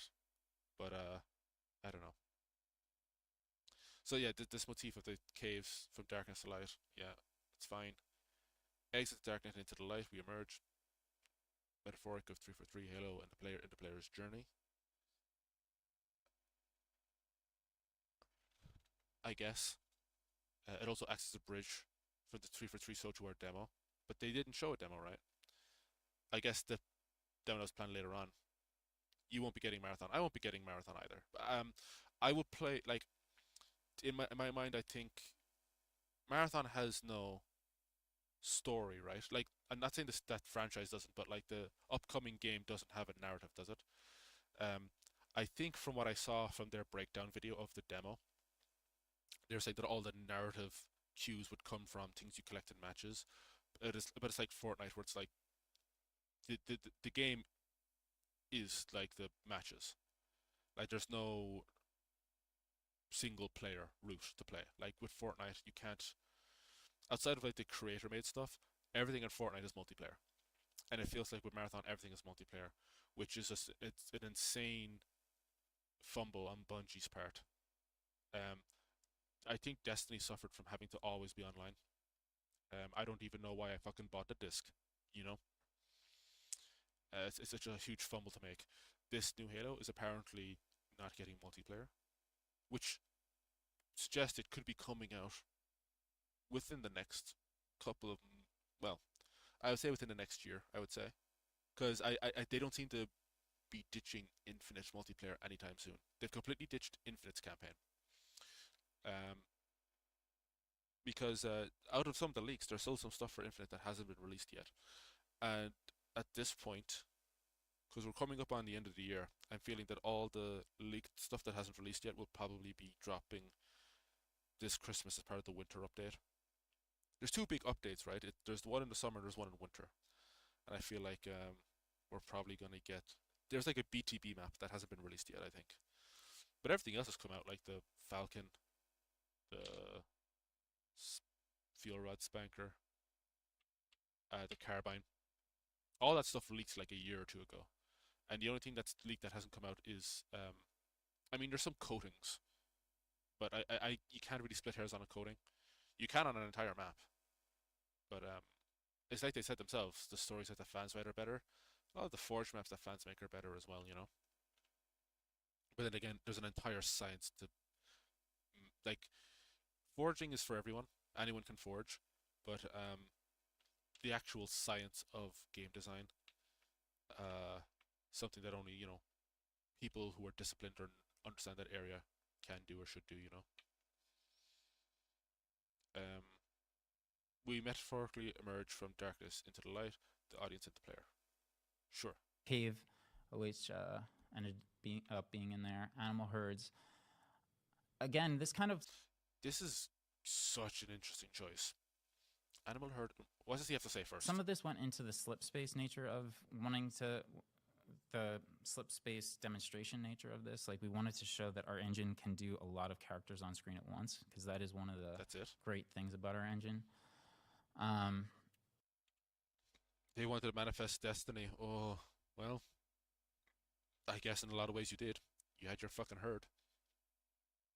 I don't like the animal herd migrations. Tie it back to feelings of manifest destiny. The great migration swoopy across the plains. This is a place that is alive and dynamic. I mean, yeah, fine. That's like fine. Sounds of the beam emitter could startle the animals. Yeah. Epic landscape, high character count. Micro foreground detail. That's nice. Particle system, volumetric dust. What's out of frame should make the space feel larger, and the phrase should... What's out of frame should make the space feel larger, and what's in the frame should make this audience feel serene. But how do we know what's not in frame? Unless we can see it. Unless it's alluded to, I guess. What was the... I didn't read the white text on the previous one. Micro detail on rock, soil, high quality. Okay, I understand that Forge is incredible. It's pretty much the one thing I care about most with every new installment. Yeah. And people love to hassle 343 in Halo Studios and whatever. The one thing I'd say that has gotten consistently better with every Halo game, with no exceptions, is Forge. And Halo 4 came out, it had a terrific Forge. To the point where it made me like almost hate Reach's one, because Reach, in my opinion, is a better game, but Reach's Forge just completely pales in comparison to Halo 4's. And then Halo 5 was like, it wasn't like modding, but it's like, it was so intricate, to the point where I almost never forged in Halo 5 because I was too intimidated by it. And then when you're using Halo Infinite's Forge, it's like you're using Blender or 3D software, you know? It's the most blurred the lines I've ever felt between like indie deving and using like a proprietary games sandbox, you know? You can't recount a period where you saw more than 30 AI at once. 40 tops, 4 AI caps out at 32 at once. But I was saying I went off topic with the Forge, but like, I understand that their investors really want them to show off the engine and what it's capable of doing. I don't care about that, but I understand that like you have to show off what the game can do. I know this for a fact, but it's like I don't care for it. I want to know what the game can do as regards to gameplay. There's no part of... It's not Twilight Princess, or was it? there was a bit in Twilight Princess where you that herd goats at the start or something. Is there any part of Halo where I'm herding the goats, herding the bison, or whatever this is? Like, if there's any part of the gameplay that directly relates to this, then show me it. But I can't. There's like no wildlife in Infinite. There's nothing in nature that is like interactable. So like, who cares? Again, some of this went into the slip space nature of wanting to, the slip space demonstration nature of this. Like, we wanted to show that our engine can do a lot of characters on screen at once, because that is one of the great things about our engine. Hints in the mud.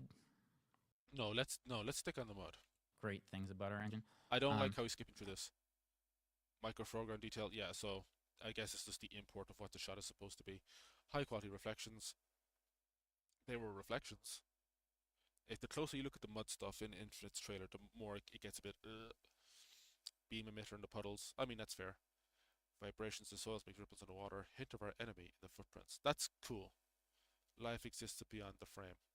I mean, you are showing signs of life with that. The frame seemingly shows off the micro detail of our textures, but narratively suggests more upon repeat viewing. The stampede thing is clearly particle instanced, that they would travel on a path and that's it. You couldn't run and see the dynamic AI changes as per character basis. Yeah, and like I wouldn't want to like go that deep into it, but I'm very just I get kind of like almost like an ick when I see games just flexing their engine and stuff. I understand that you have to do this.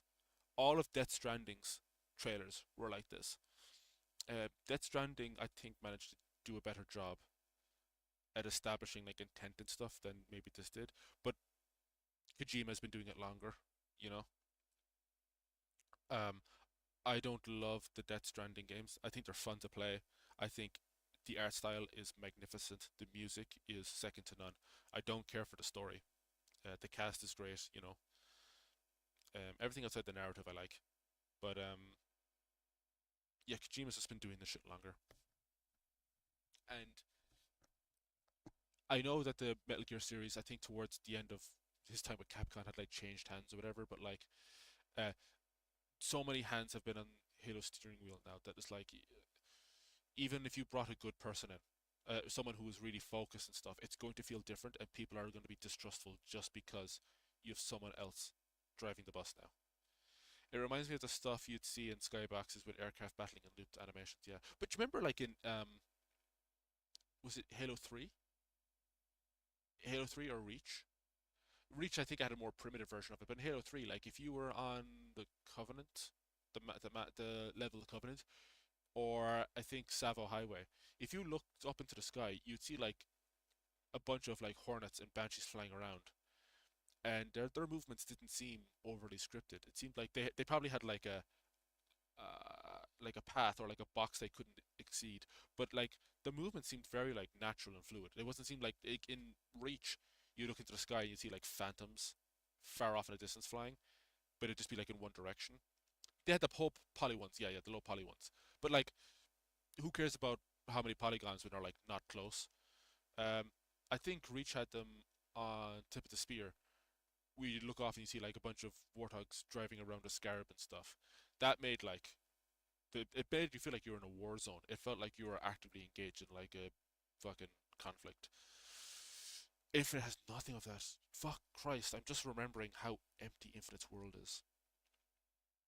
If we get through this PowerPoint in time, if we get through all the live action Halo adverts, we won't do all of Infinite's campaign. I don't think that would be a fun stream to do. But I am going to drive from one side of the map to the other. We can see how fucking empty this game is. There's none of that in Infinite. Like Infinite has one Guardian in the distance, but there was no like they had scale in the map. The map was big. They kept flexing how big the map was. It didn't feel alive. It didn't feel populated. It felt empty. It's so funny how they talk about how you feel like the event has just happened. Infinite feels like that in a bad way. I feel like the game already happened and I'm just playing what's left of it. And I've dropped something. For some reason, there's a piece of chalk on my table. Hints in the mud. We created these mood boards.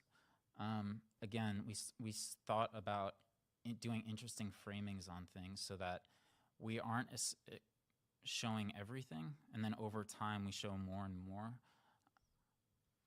Banish occupy the ring. Meanwhile, I freely fly a wasp around the sky. Oh, you could. You know, there's those memes where it's like a Red Dead meme where it's just like Arthur walking in a direction and it's sped up. You could probably just walk through Infinite's world unbothered for the most part. Kind of.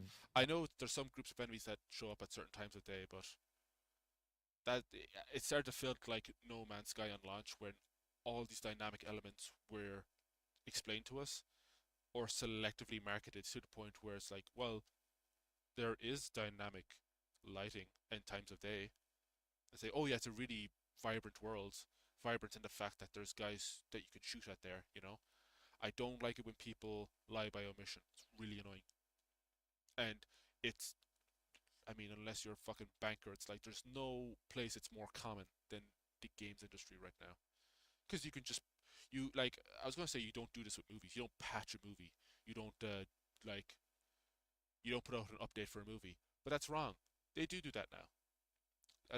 With the Marvel movies, they'll put out a movie with alright CGI, and then a week or two after they'll put out a newer version. Holy fuck, they should not be allowed to do that. Delay the movie. I don't care, delay the movie. Stop putting out stuff that's not fucking finished. Like the Halo show had decent CGI for the most part. The funniest thing is that the thing that was unfinished in the Halo show was the fucking script, and it's the first thing you do before you shoot.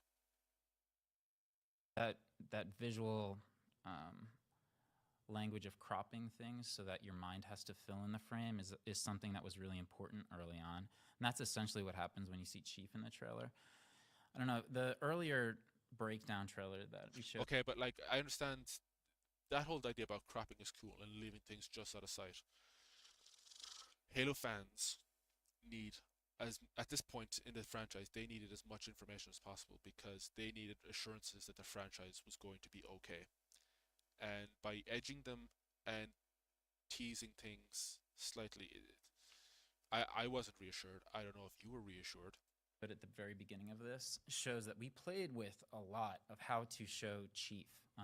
It was, anytime you have Master Chief in a trailer for Halo, it's going to be probably the most contentious shot you have in the trailer, because everybody's going to have an opinion on how you should do it. But what ended up being really important was that we wanted the fans to kind of fill in the rest of him. We wanted to show his helmet, show that he's there, but then have their mind fill in the blanks, because that, again, goes to the... I don't know if I'm the only one who feels this way, but Chief felt very skinny. I mean, we only see his hand, helmet, hand, helmet, and thigh, like his leg, but he looks very slim. It's like I was looking at a younger version of John, of Master Chief. That idea of them kind of empowering the audience to kind of come up with the story themselves. Although, I'm glad that they got away from the cluttered armor of Halo 4 and 5, though. Over-designed, as they call it.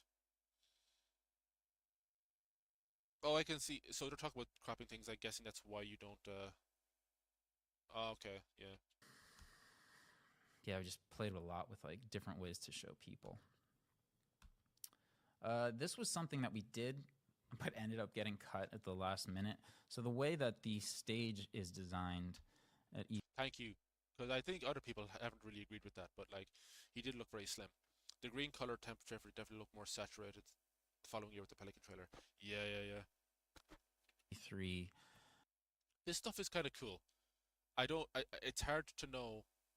So I'm guessing they just have the demos things on stage. I've always been curious about that, because there'll always be a bunch of screens at the front of the stage.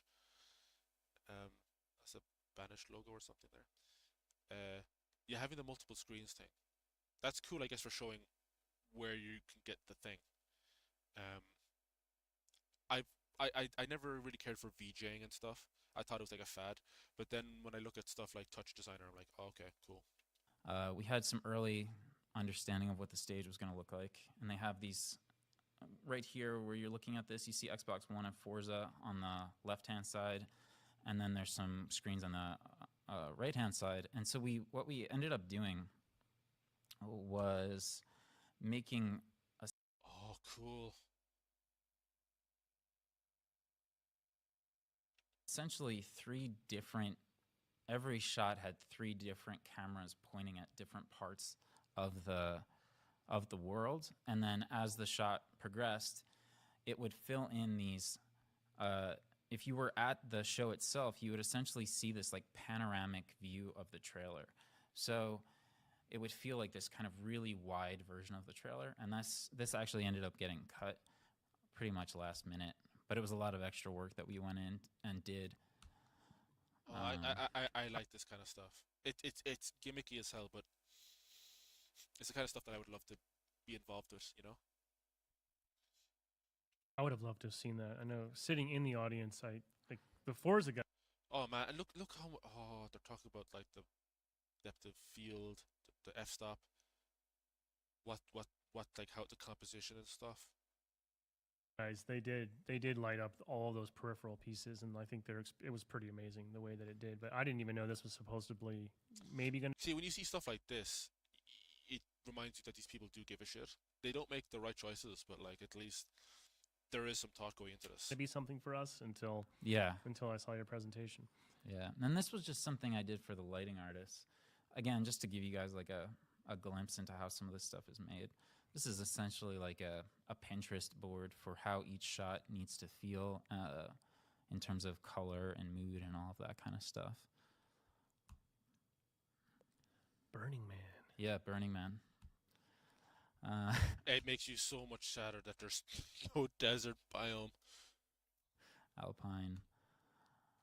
They said, I don't know if you've heard, but one of the artists from Halo Studios left recently, someone who's been working at the studio for over a decade, and they said that they have stories to tell, but they don't want to. They won't share them until next year, I think. And I'm guessing they are going to have a lot to say about what's about to drop on Friday, and a lot to talk about what's been dropping for the last, 14 years. This is actually the earliest animatic, or if not one of the earliest animatics of the trailer, and you'll see it's a little bit different. We added. It's funny you said "Holy Workload Batman" because I'm getting Dark Knight vibes here with the well motif. This stuff we didn't know where you never know when you make a new trailer. Where the prison that Bruce Wayne goes to. You're gonna end up. I was about to say Bruce Willis. In terms of the placement, like if you're gonna be at the beginning of the show, or if you're gonna be at the middle, or if you're gonna be at the end. This video, the only reason I'm prefacing this is this video assumes that we were at the end, but it's more just to get people's minds head into like thinking about it because they're not necessarily on the same page as us. I have one more exclusive title to share with you. Does anybody just get tired of seeing Philip Spencer on stage now? Wearing a jacket or a blazer with just casual clothes underneath?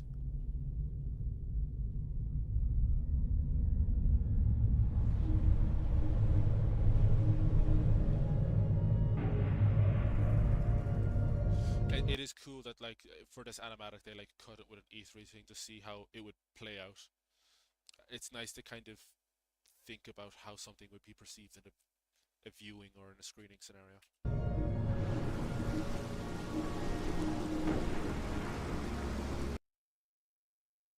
I mean, yeah, you would probably know that Taylor right away.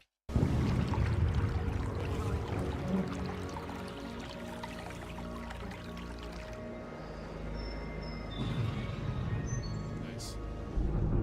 I like the light reflected off their antlers and stuff. That's kind of cool. Very ominous.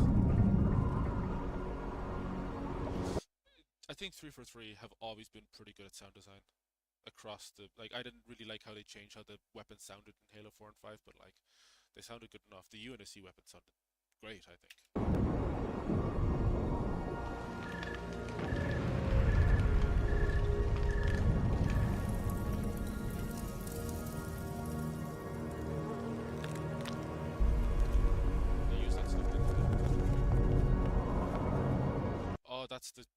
Oh, that's the creature that got cut, wasn't it? I think they showed that later on in the stream.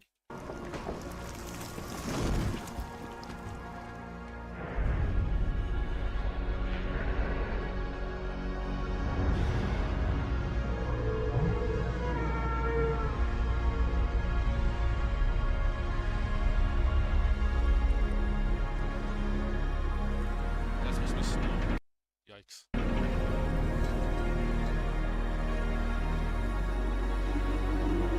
I don't know where this music came from, but it's nice.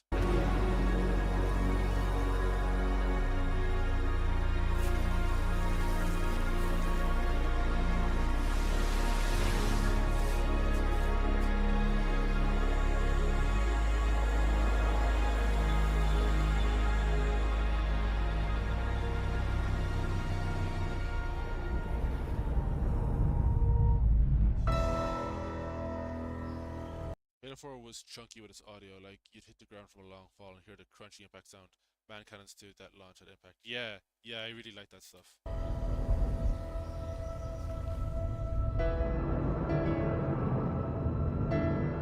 It's like a little micro machines or something.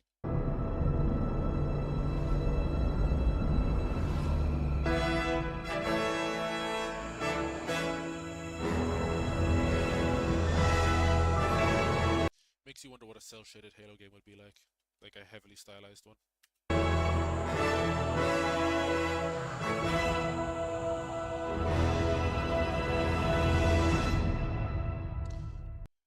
Will you give me a minute? I'm gonna get a cup of coffee or something. I haven't eaten all day. Put some tunes or something on. I'll be back in like a minute or two.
Alrighty, I'm back.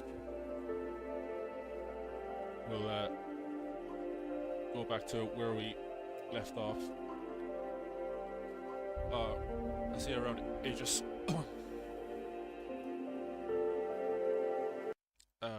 I know some things changed, but I got to say, from what was one of the earliest concepts, that ended up being pretty damn close to what was actually shipped. Yeah, that was done in I think early February. Yeah. Yeah, you guys were already pretty close to the mark. Yeah. And no, just so for the jokers in the chat, or you're joining us late, no, that was not actual game footage from the Subspace engine. You're watching an early concept animatic from the E3 2018 Halo Infinite trailer. Yeah. Yeah, so actually, this is, we're almost actually at the end of this. But what I do have here is just per shot showing the concept art, and then in the bottom left corner, you'll see the actual Looks like my shot from the game. colonoscopy. So they're pretty similar. Actually, strangely, super similar.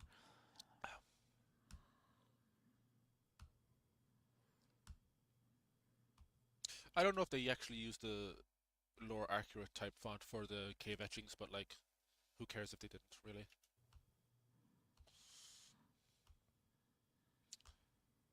See, in my interpretation, that whole thing about the rhino or something smelling, or getting, that's like, I smell bullshit.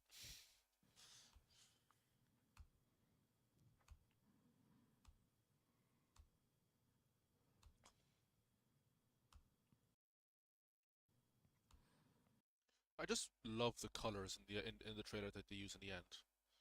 There's such nice contrasts and gradients, and you know.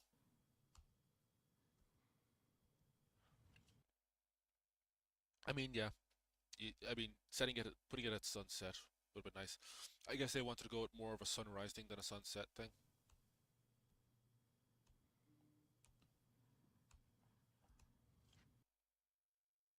They went with something similar to that, didn't they? In the end, that concentric circle kind of thing. All right, and then we have some the rhino. Yeah. What did you guys? So I just referred to this as the space rhino. Was it? What did you guys? What was the team calling it this? that too. Oh, really? Yeah. Everyone just called it the space rhino. Yeah, we call it the space rhino. I like the space rhino. Let's make it official. Sounds like a UNSC vehicle. Yeah, Matt Aldridge. I know probably a lot of the community doesn't know who he is, but you probably should, because he's responsible for the Halo 4 Master Chief.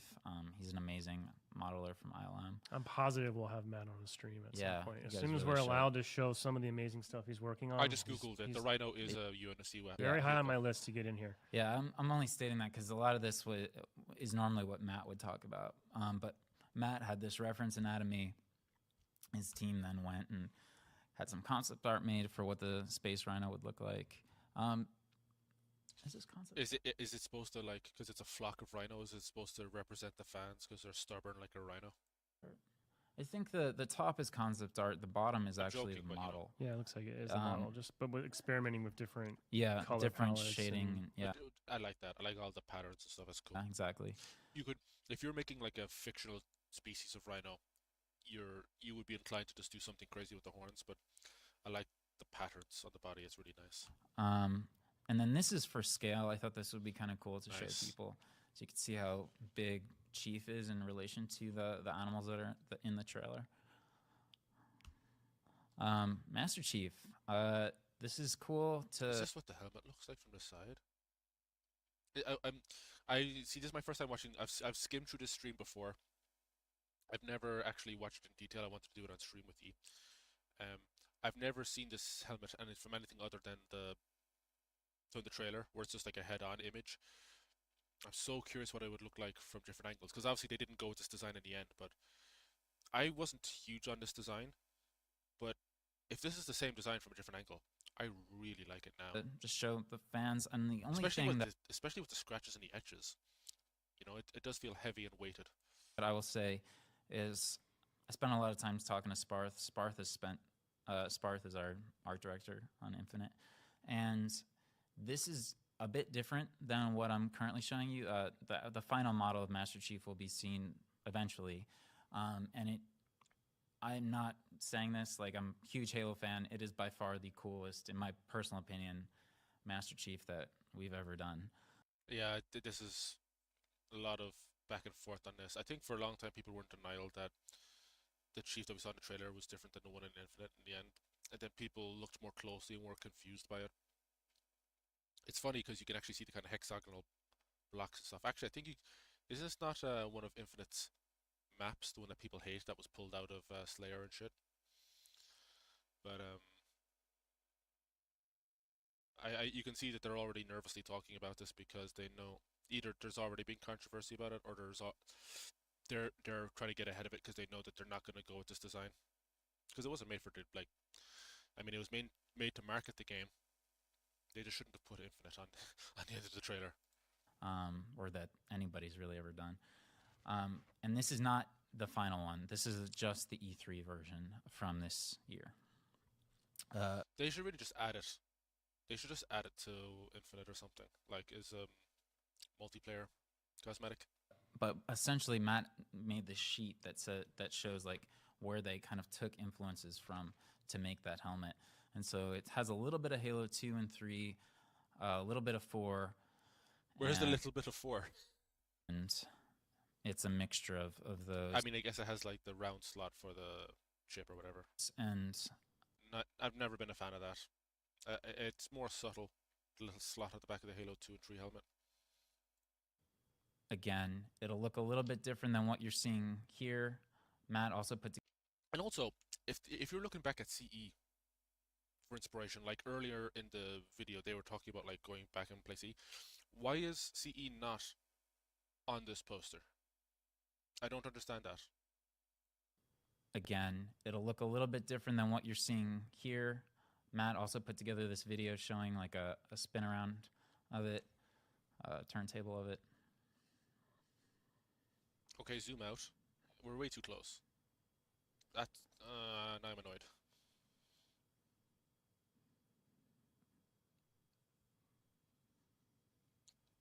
Marcus Leto made his own like models of like Master Chief and the Warthog and the assault rifle 2 or 3 years ago, and he released them publicly. Can they not just release this model? Oh. I don't know if I like this whole thing about printing 117 on all of John's like Master Chief's new appearances. They did that in Halo Legends and they just ran with it, man.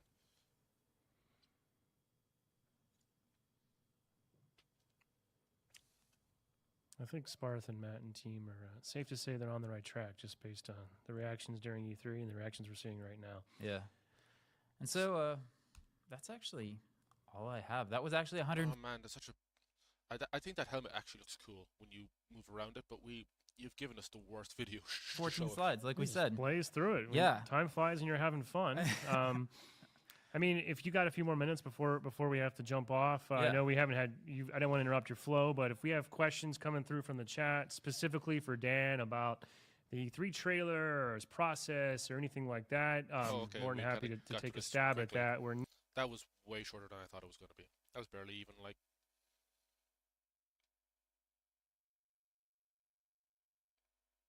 Oh, dude, we got like not even half an hour. Christ.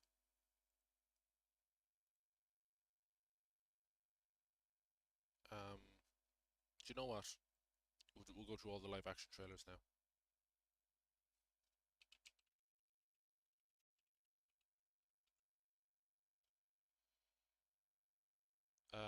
Did Halo 2 do one?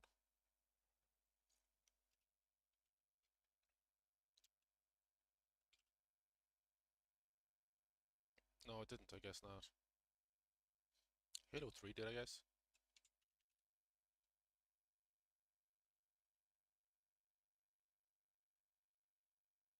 We've already watched this one. Well, we haven't watched it in full, I guess. It says HD. So I hope it actually is HD, because it's hard to find HD versions of this now. Oh, 720. I guess that's the best we're going to be able to do. And keep an eye out for the shooting star, the What's up there? mortar thing. Like what? Maybe someone up there was wondering what it's like here. I will say this, it's probably, in terms of sound design, between like the start and the end, the worst sound balancing I've ever seen. Guess. Do you think we'll ever meet them? I hope so. Don't you? Let's see if I can. I completely missed it. Up there. Like what? You ever wonder what's up there? Like what? Maybe someone Oh yeah, and it does look like an actual mortar. Like it looks like a shooting star as well, I guess. But like, up there was wondering what it's like here. that's kind of nice. Guess. Do you think we'll ever meet them? I hope so. Don't you?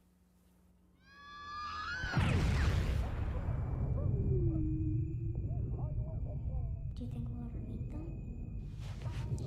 I don't know if people remember, but when this video first came out, people were like analyzing the reflection in the helmet, trying to see if they could see John's face.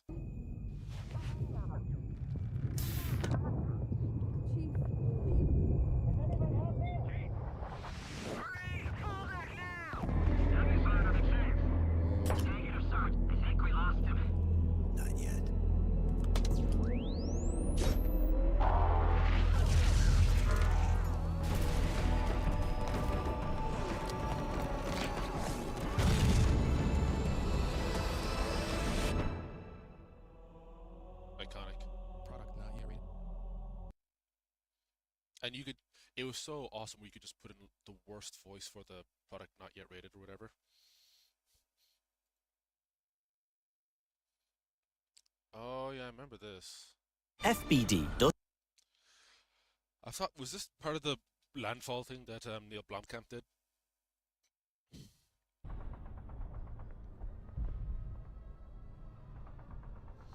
I would love to see a breakdown of this, like the E3 reveal.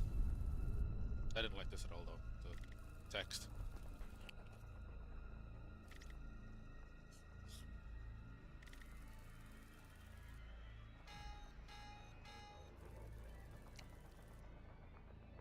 Readiness level critical.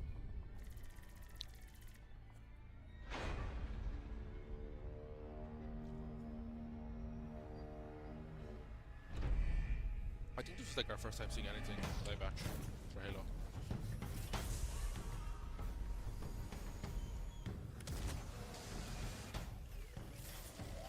I know this was made for Halo 3, but this sounds more like Reach's soundtrack.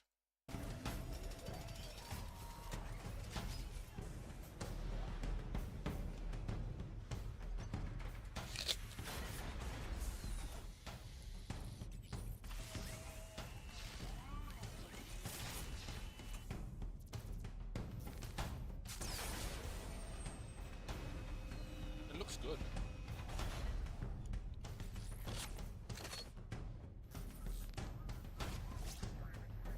Kind of funny how much of this is just shots of people preparing for things, and then we don't actually get anything with it, like action scenes or anything.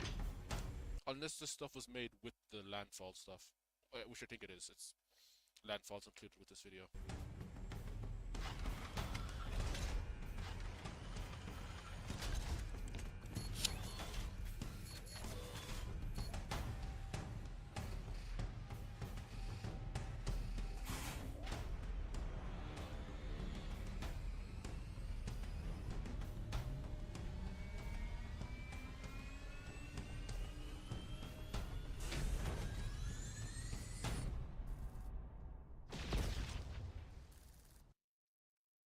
That last shot's a bit silly.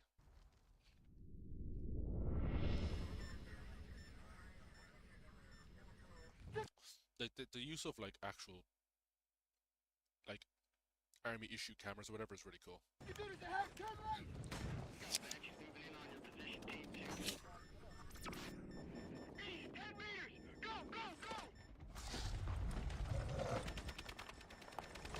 I don't care about ODSTs too much, but there's a lot of hell jumpers, hell divers is the game, hell jumpers, whatever.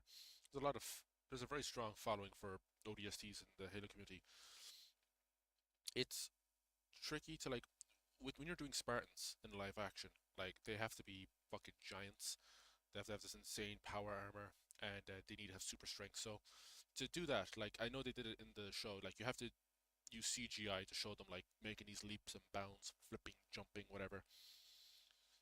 Just do a show with ODSTs. Just make a Halo movie with ODSTs. I'm sure they have like there's some enhancements they get or whatever, but they don't get like the insane do over that the Spartans do. Just do an ODS thing, ODST project. Do you know what I mean? You don't have your CGI starts, it ends whenever the Covenant are on screen. You know what I mean?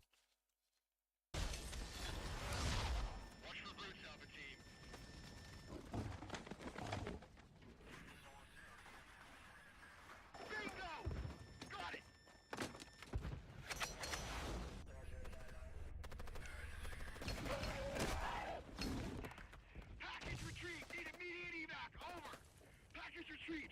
Roger that, Team 2. Warthog inbound. Come on.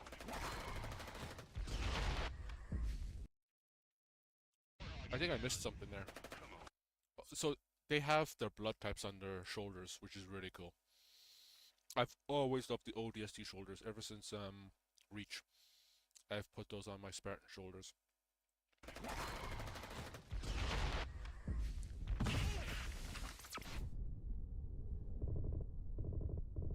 But like, how much of this is sci-fi and how much of this is like combat army stuff, you know?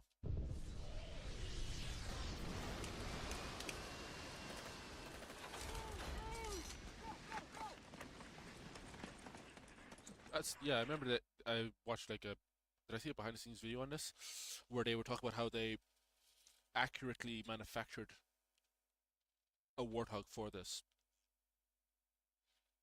Like it works and everything. I don't know if it's the same. No, it can't be the same one that they used in Forward Into Dawn, because that, even though it's like a prequel or whatever, they would want to be using the Halo 4 Warthog. I'd have to watch it again, see.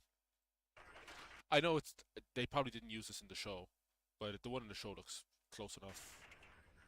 Because the one in 1, 2, and 3, like all those Warthogs are kind of chunky, but they slimmed it down for Halo 4, and I actually kind of like the Halo 4 Warthog. The tank, the fuel tanks on the back are a bit goofy, but whatever.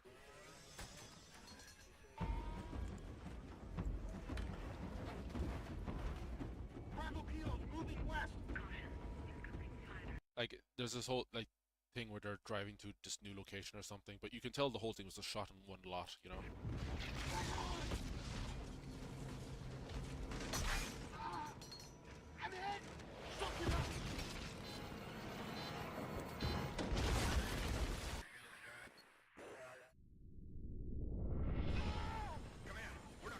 There's no clear story to it. It's just, I think it was Neil Blomkamp who did this.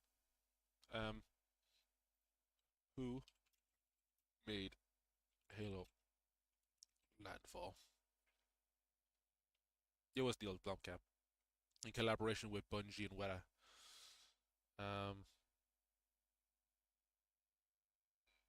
They were being made as a result of him being eyed for directing a Halo film.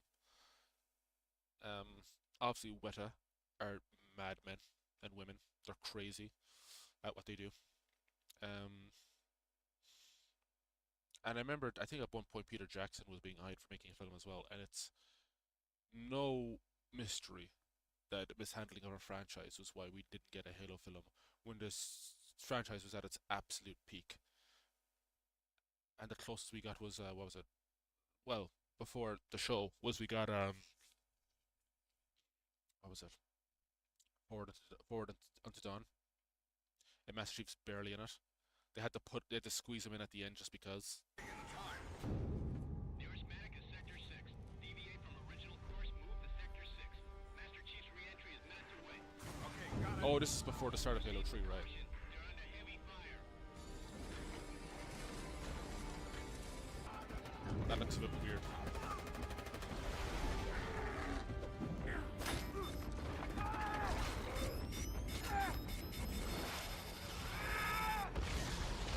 What's wrong? Sierra 117, search and rescue team is awaiting coordinates.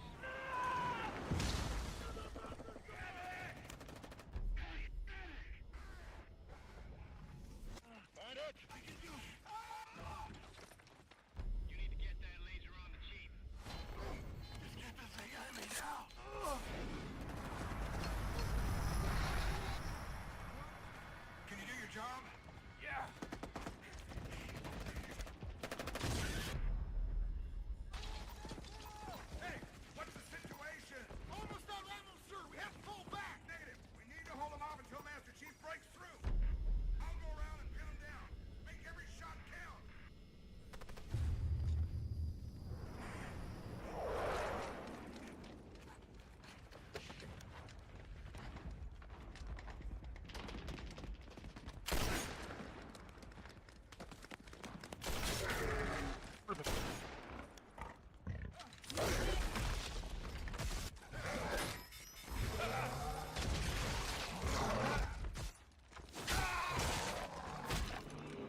They even got the biofoam right, which is crazy.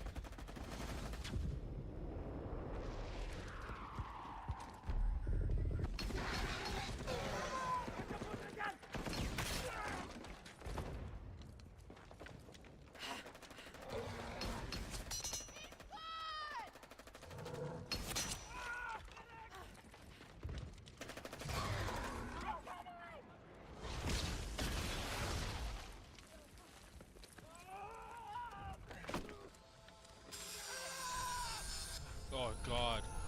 I've watched this before. I've never realized that like the guy gets pinned with the spiker and they have to get like a buzzsaw or something to cut him off. Target acquired. Man, I mean Halo doesn't go crazy with the gore or anything, but god, you could make some horrifying stuff with this franchise and not even mention the flood. That's it, we got him. Recovery team has his coordinates. Touching down soon. Fall back. Fall back. I don't entirely understand like the tracking thing they're doing, but whatever. They probably didn't have enough time to like scuttle together a story. They just wanted to get something shot, and they were right to do so. It probably took ages just to get this idea off the ground. They could have done this for Halo 2, you know. I'd have believed you if this was for Halo 2.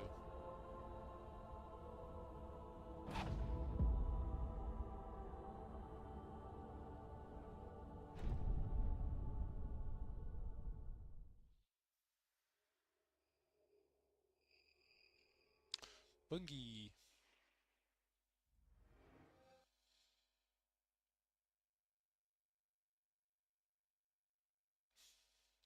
Royal Marine watches it.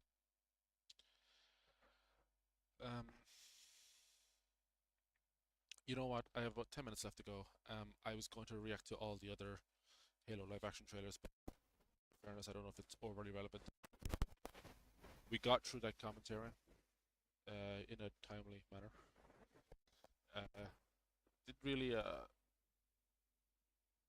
Didn't really shed a light on too much. I thought it was going to come. Actually did, but it didn't. I'm kind of feeling a bit sick, a bit under the weather. That's why I've been like burping all stream. I need to probably take a lie down or whatever. Let me say this though, I will be back Friday coming. We're going to talk about, or we're going to react to this Halo unveiling. Should be something special, I hope. Fingers crossed. But I am cautiously optimistic, and I'm hopefully pessimistic. That's what I would say. Positively pessimistic maybe. And yeah. In terms of projects, like been working on the guide to Machinima. It's like properly. I've been dragging my heels for the last couple of months, but it's like all I'm giving time to now. I worked on some other kind of like streaming screens, like, you know, starting soon, BRB, thanks for watching, and I've completed the new stream starting soon thing. I have done some work on a BRB screen, but I'm not happy with it. Like, I think I might have to do it from scratch, and I haven't done the that's all folks or whatever. My plan is to bring those into the streams for the new year, but that's that's in a few months time. Not working on much else. Just a few IRL things that I'm kind of getting to. I'll probably talk about projects a lot more at the end of this year on an update video. By then, you'll have probably unsubscribed because I haven't put the guide out yet.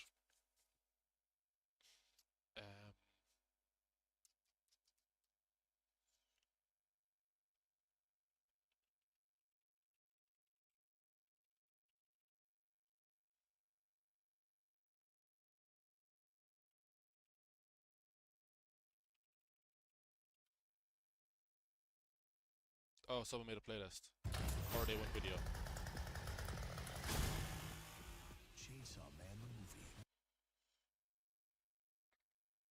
done Landfall. Oh, that's the ODST one, is it?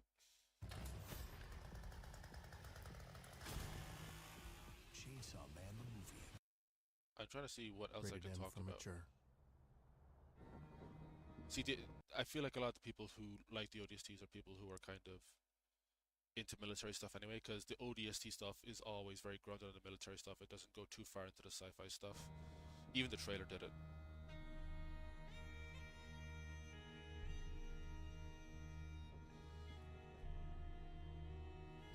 I mean, they show the ODSTs fighting and stuff, but you could have just shown this stuff of like the families left behind by it, and it would have been good enough.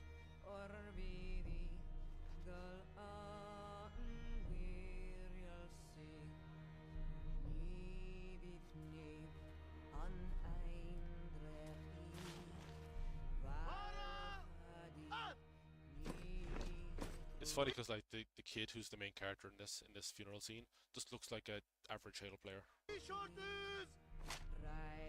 Would you use assault rifles? I feel like you'd use battle rifles. I mean, that's what they did at the end of Halo 3, right?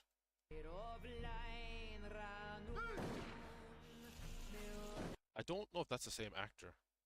It looks like a different person, but they look they look just alike as well. Maybe they're brothers or something.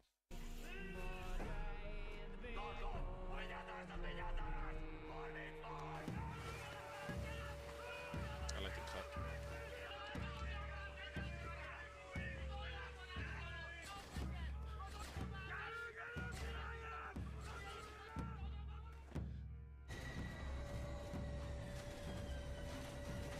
In fairness, like even whatever the behind the scenes on this is, like it's so clear what they're telling the player, you know.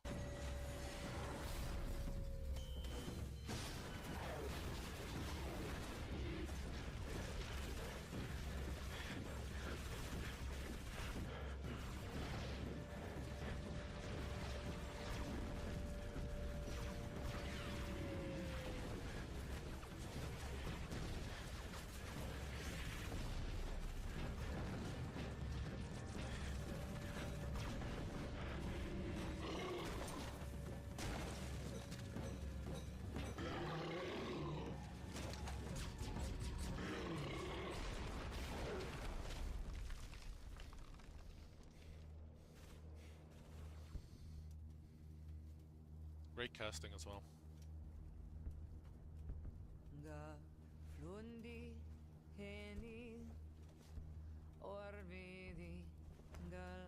God, like all the actors here, they just. I was about to say that looks like Tom Hanks, kind of like Saving Private Ryan. All these actors, you just look at their faces and they look like they have a story to tell, you know, just by looking at them. I think there was like a Fireteam November thing, a fan film, an ODST thing that was supposed to come out. And I wish that I had, because those costumes looked absolutely stellar. And I think the guy who was directing it had like some kind of background in filmmaking as well. Because there's a lot of people who make like Halo fan films and have no background in filmmaking, and you can see how the project falls apart really quickly. Once they get past finding people who have cosplay, that's it. You'll notice like all the like this ad, or the other ads, or the Halo show even, or Forward Unto Dawn. Those weren't made for cosplay. Those were made as part of a production. Like, I don't know if the people who necessarily made these suits were fans, like Weta or whatever. They were just industry professionals making just another suit, you know? And you'll notice that in like a lot of Halo fan films where the people in the suit will just move very stiffly because they don't want to like damage the suit or whatever. Because cosplay suits they're meant to be durable but not combat ready, you know? Not to suggest these are, but these look like these would probably stand up to a bit more wear and tear. I was never sure about how I felt about the visor kind of thing coming down on the helmets, but it's whatever.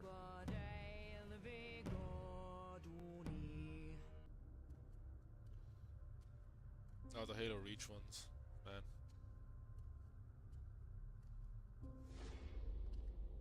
That does kind of look like Tom Hanks in Forrest Gump. Yes, Drill Sergeant.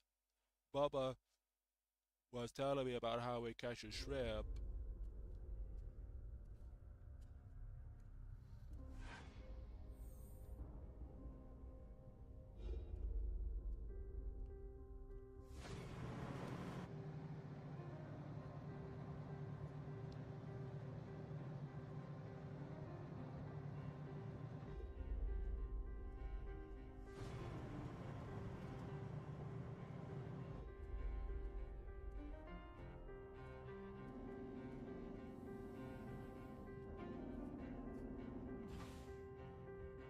That's like the medical symbol on his gown or whatever. I didn't know if you were allowed to use that. I know you're not allowed to use the red cross. I think that was used in like Halo at some stage and they swapped it out for the H or something.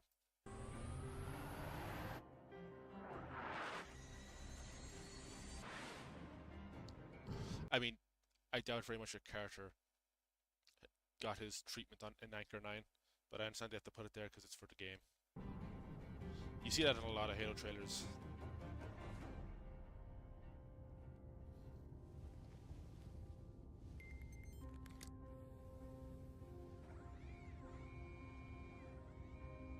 I also found it's funny how it's like the procedure doesn't start until he puts his card in. Like it's like he can choose until the very last minute.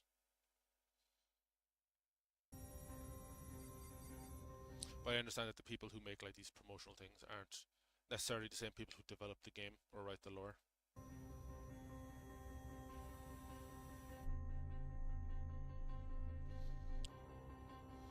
I cringe when I watch this a lot, just because like the things going into like his skull. It's kind of like X-Men Origins Wolverine a bit.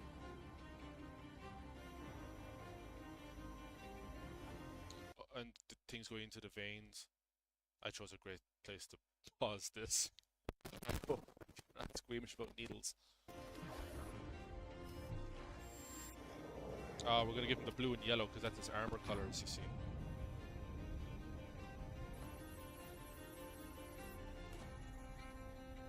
And it makes his eyes blue, you see, because of his armor color.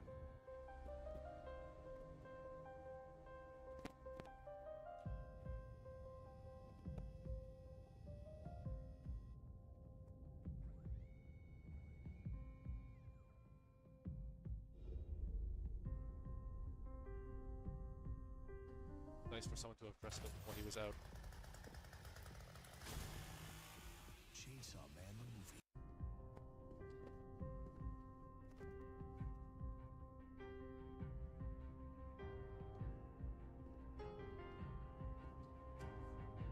I didn't really like this scene too much, but like he's not a superhero, he's a soldier. But again, I'm splitting hairs. It would get you excited for the game.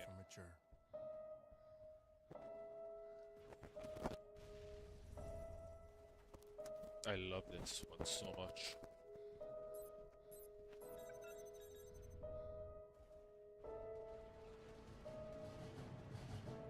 Like everything in this ad is so lore accurate to me.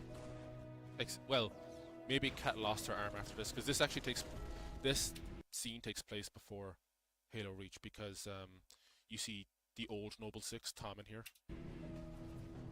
He's the guy who like brings the bomb up to the ship. I don't know if he was killed because of the bomb. I don't remember how the old Noble Six was killed. I just find it annoying that like in most of the depictions of Tom and the Noble Six you play, they're always shown wearing like identical armor, like the new Mark 6 or 7 armor.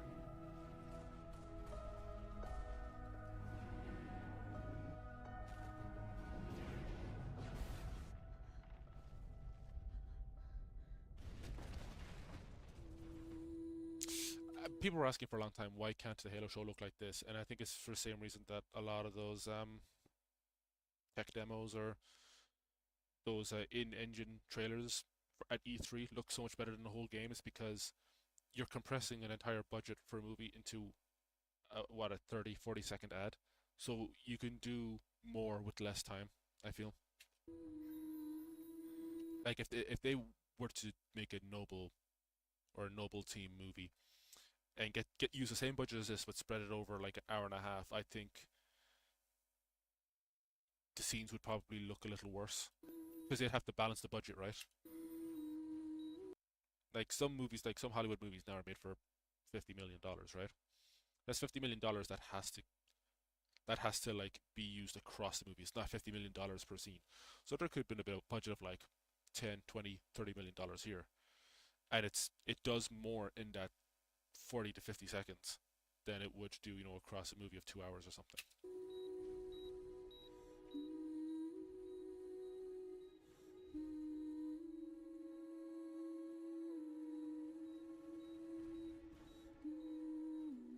But this is called Deliver Hope. Like, they didn't mention Halo Reach in the live stream that we just watched, but they should have.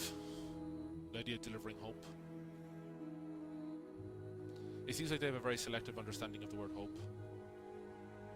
Like, even when they were showing the helmets, I understand that they were only talking about Master Chief's helmet. I don't know why you wouldn't include the rookie from ODST, or I guess not Halo Reach, because Noble 6 could have any armor really, but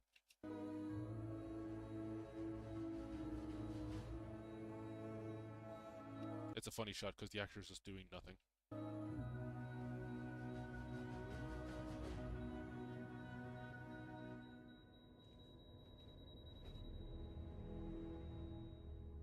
They made an entire Noble 6 thing just for the guy just to throw a thing and turn away. That's his entire job. I like the effect of the... I used to hate how they showed the shields on the ship, but I actually like it now.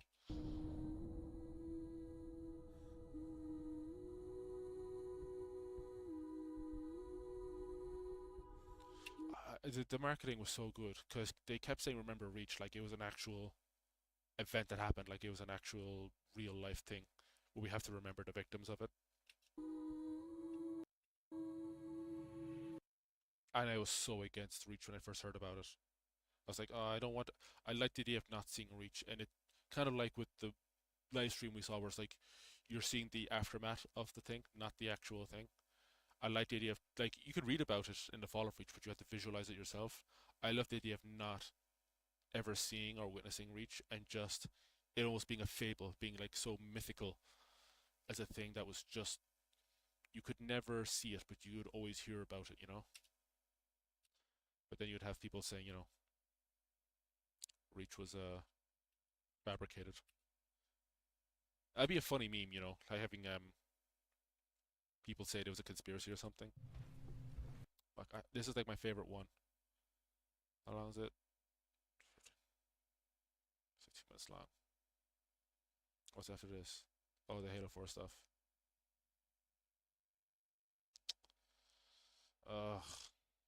I'm not feeling up to it. It is like my favorite one. It's like my favorite Halo ad, but I can't get through it. Yeah, so working on the guide. More stuff to announce at the end of the year that I'm working on, because there's like side projects. There's like 5 or 6 side projects.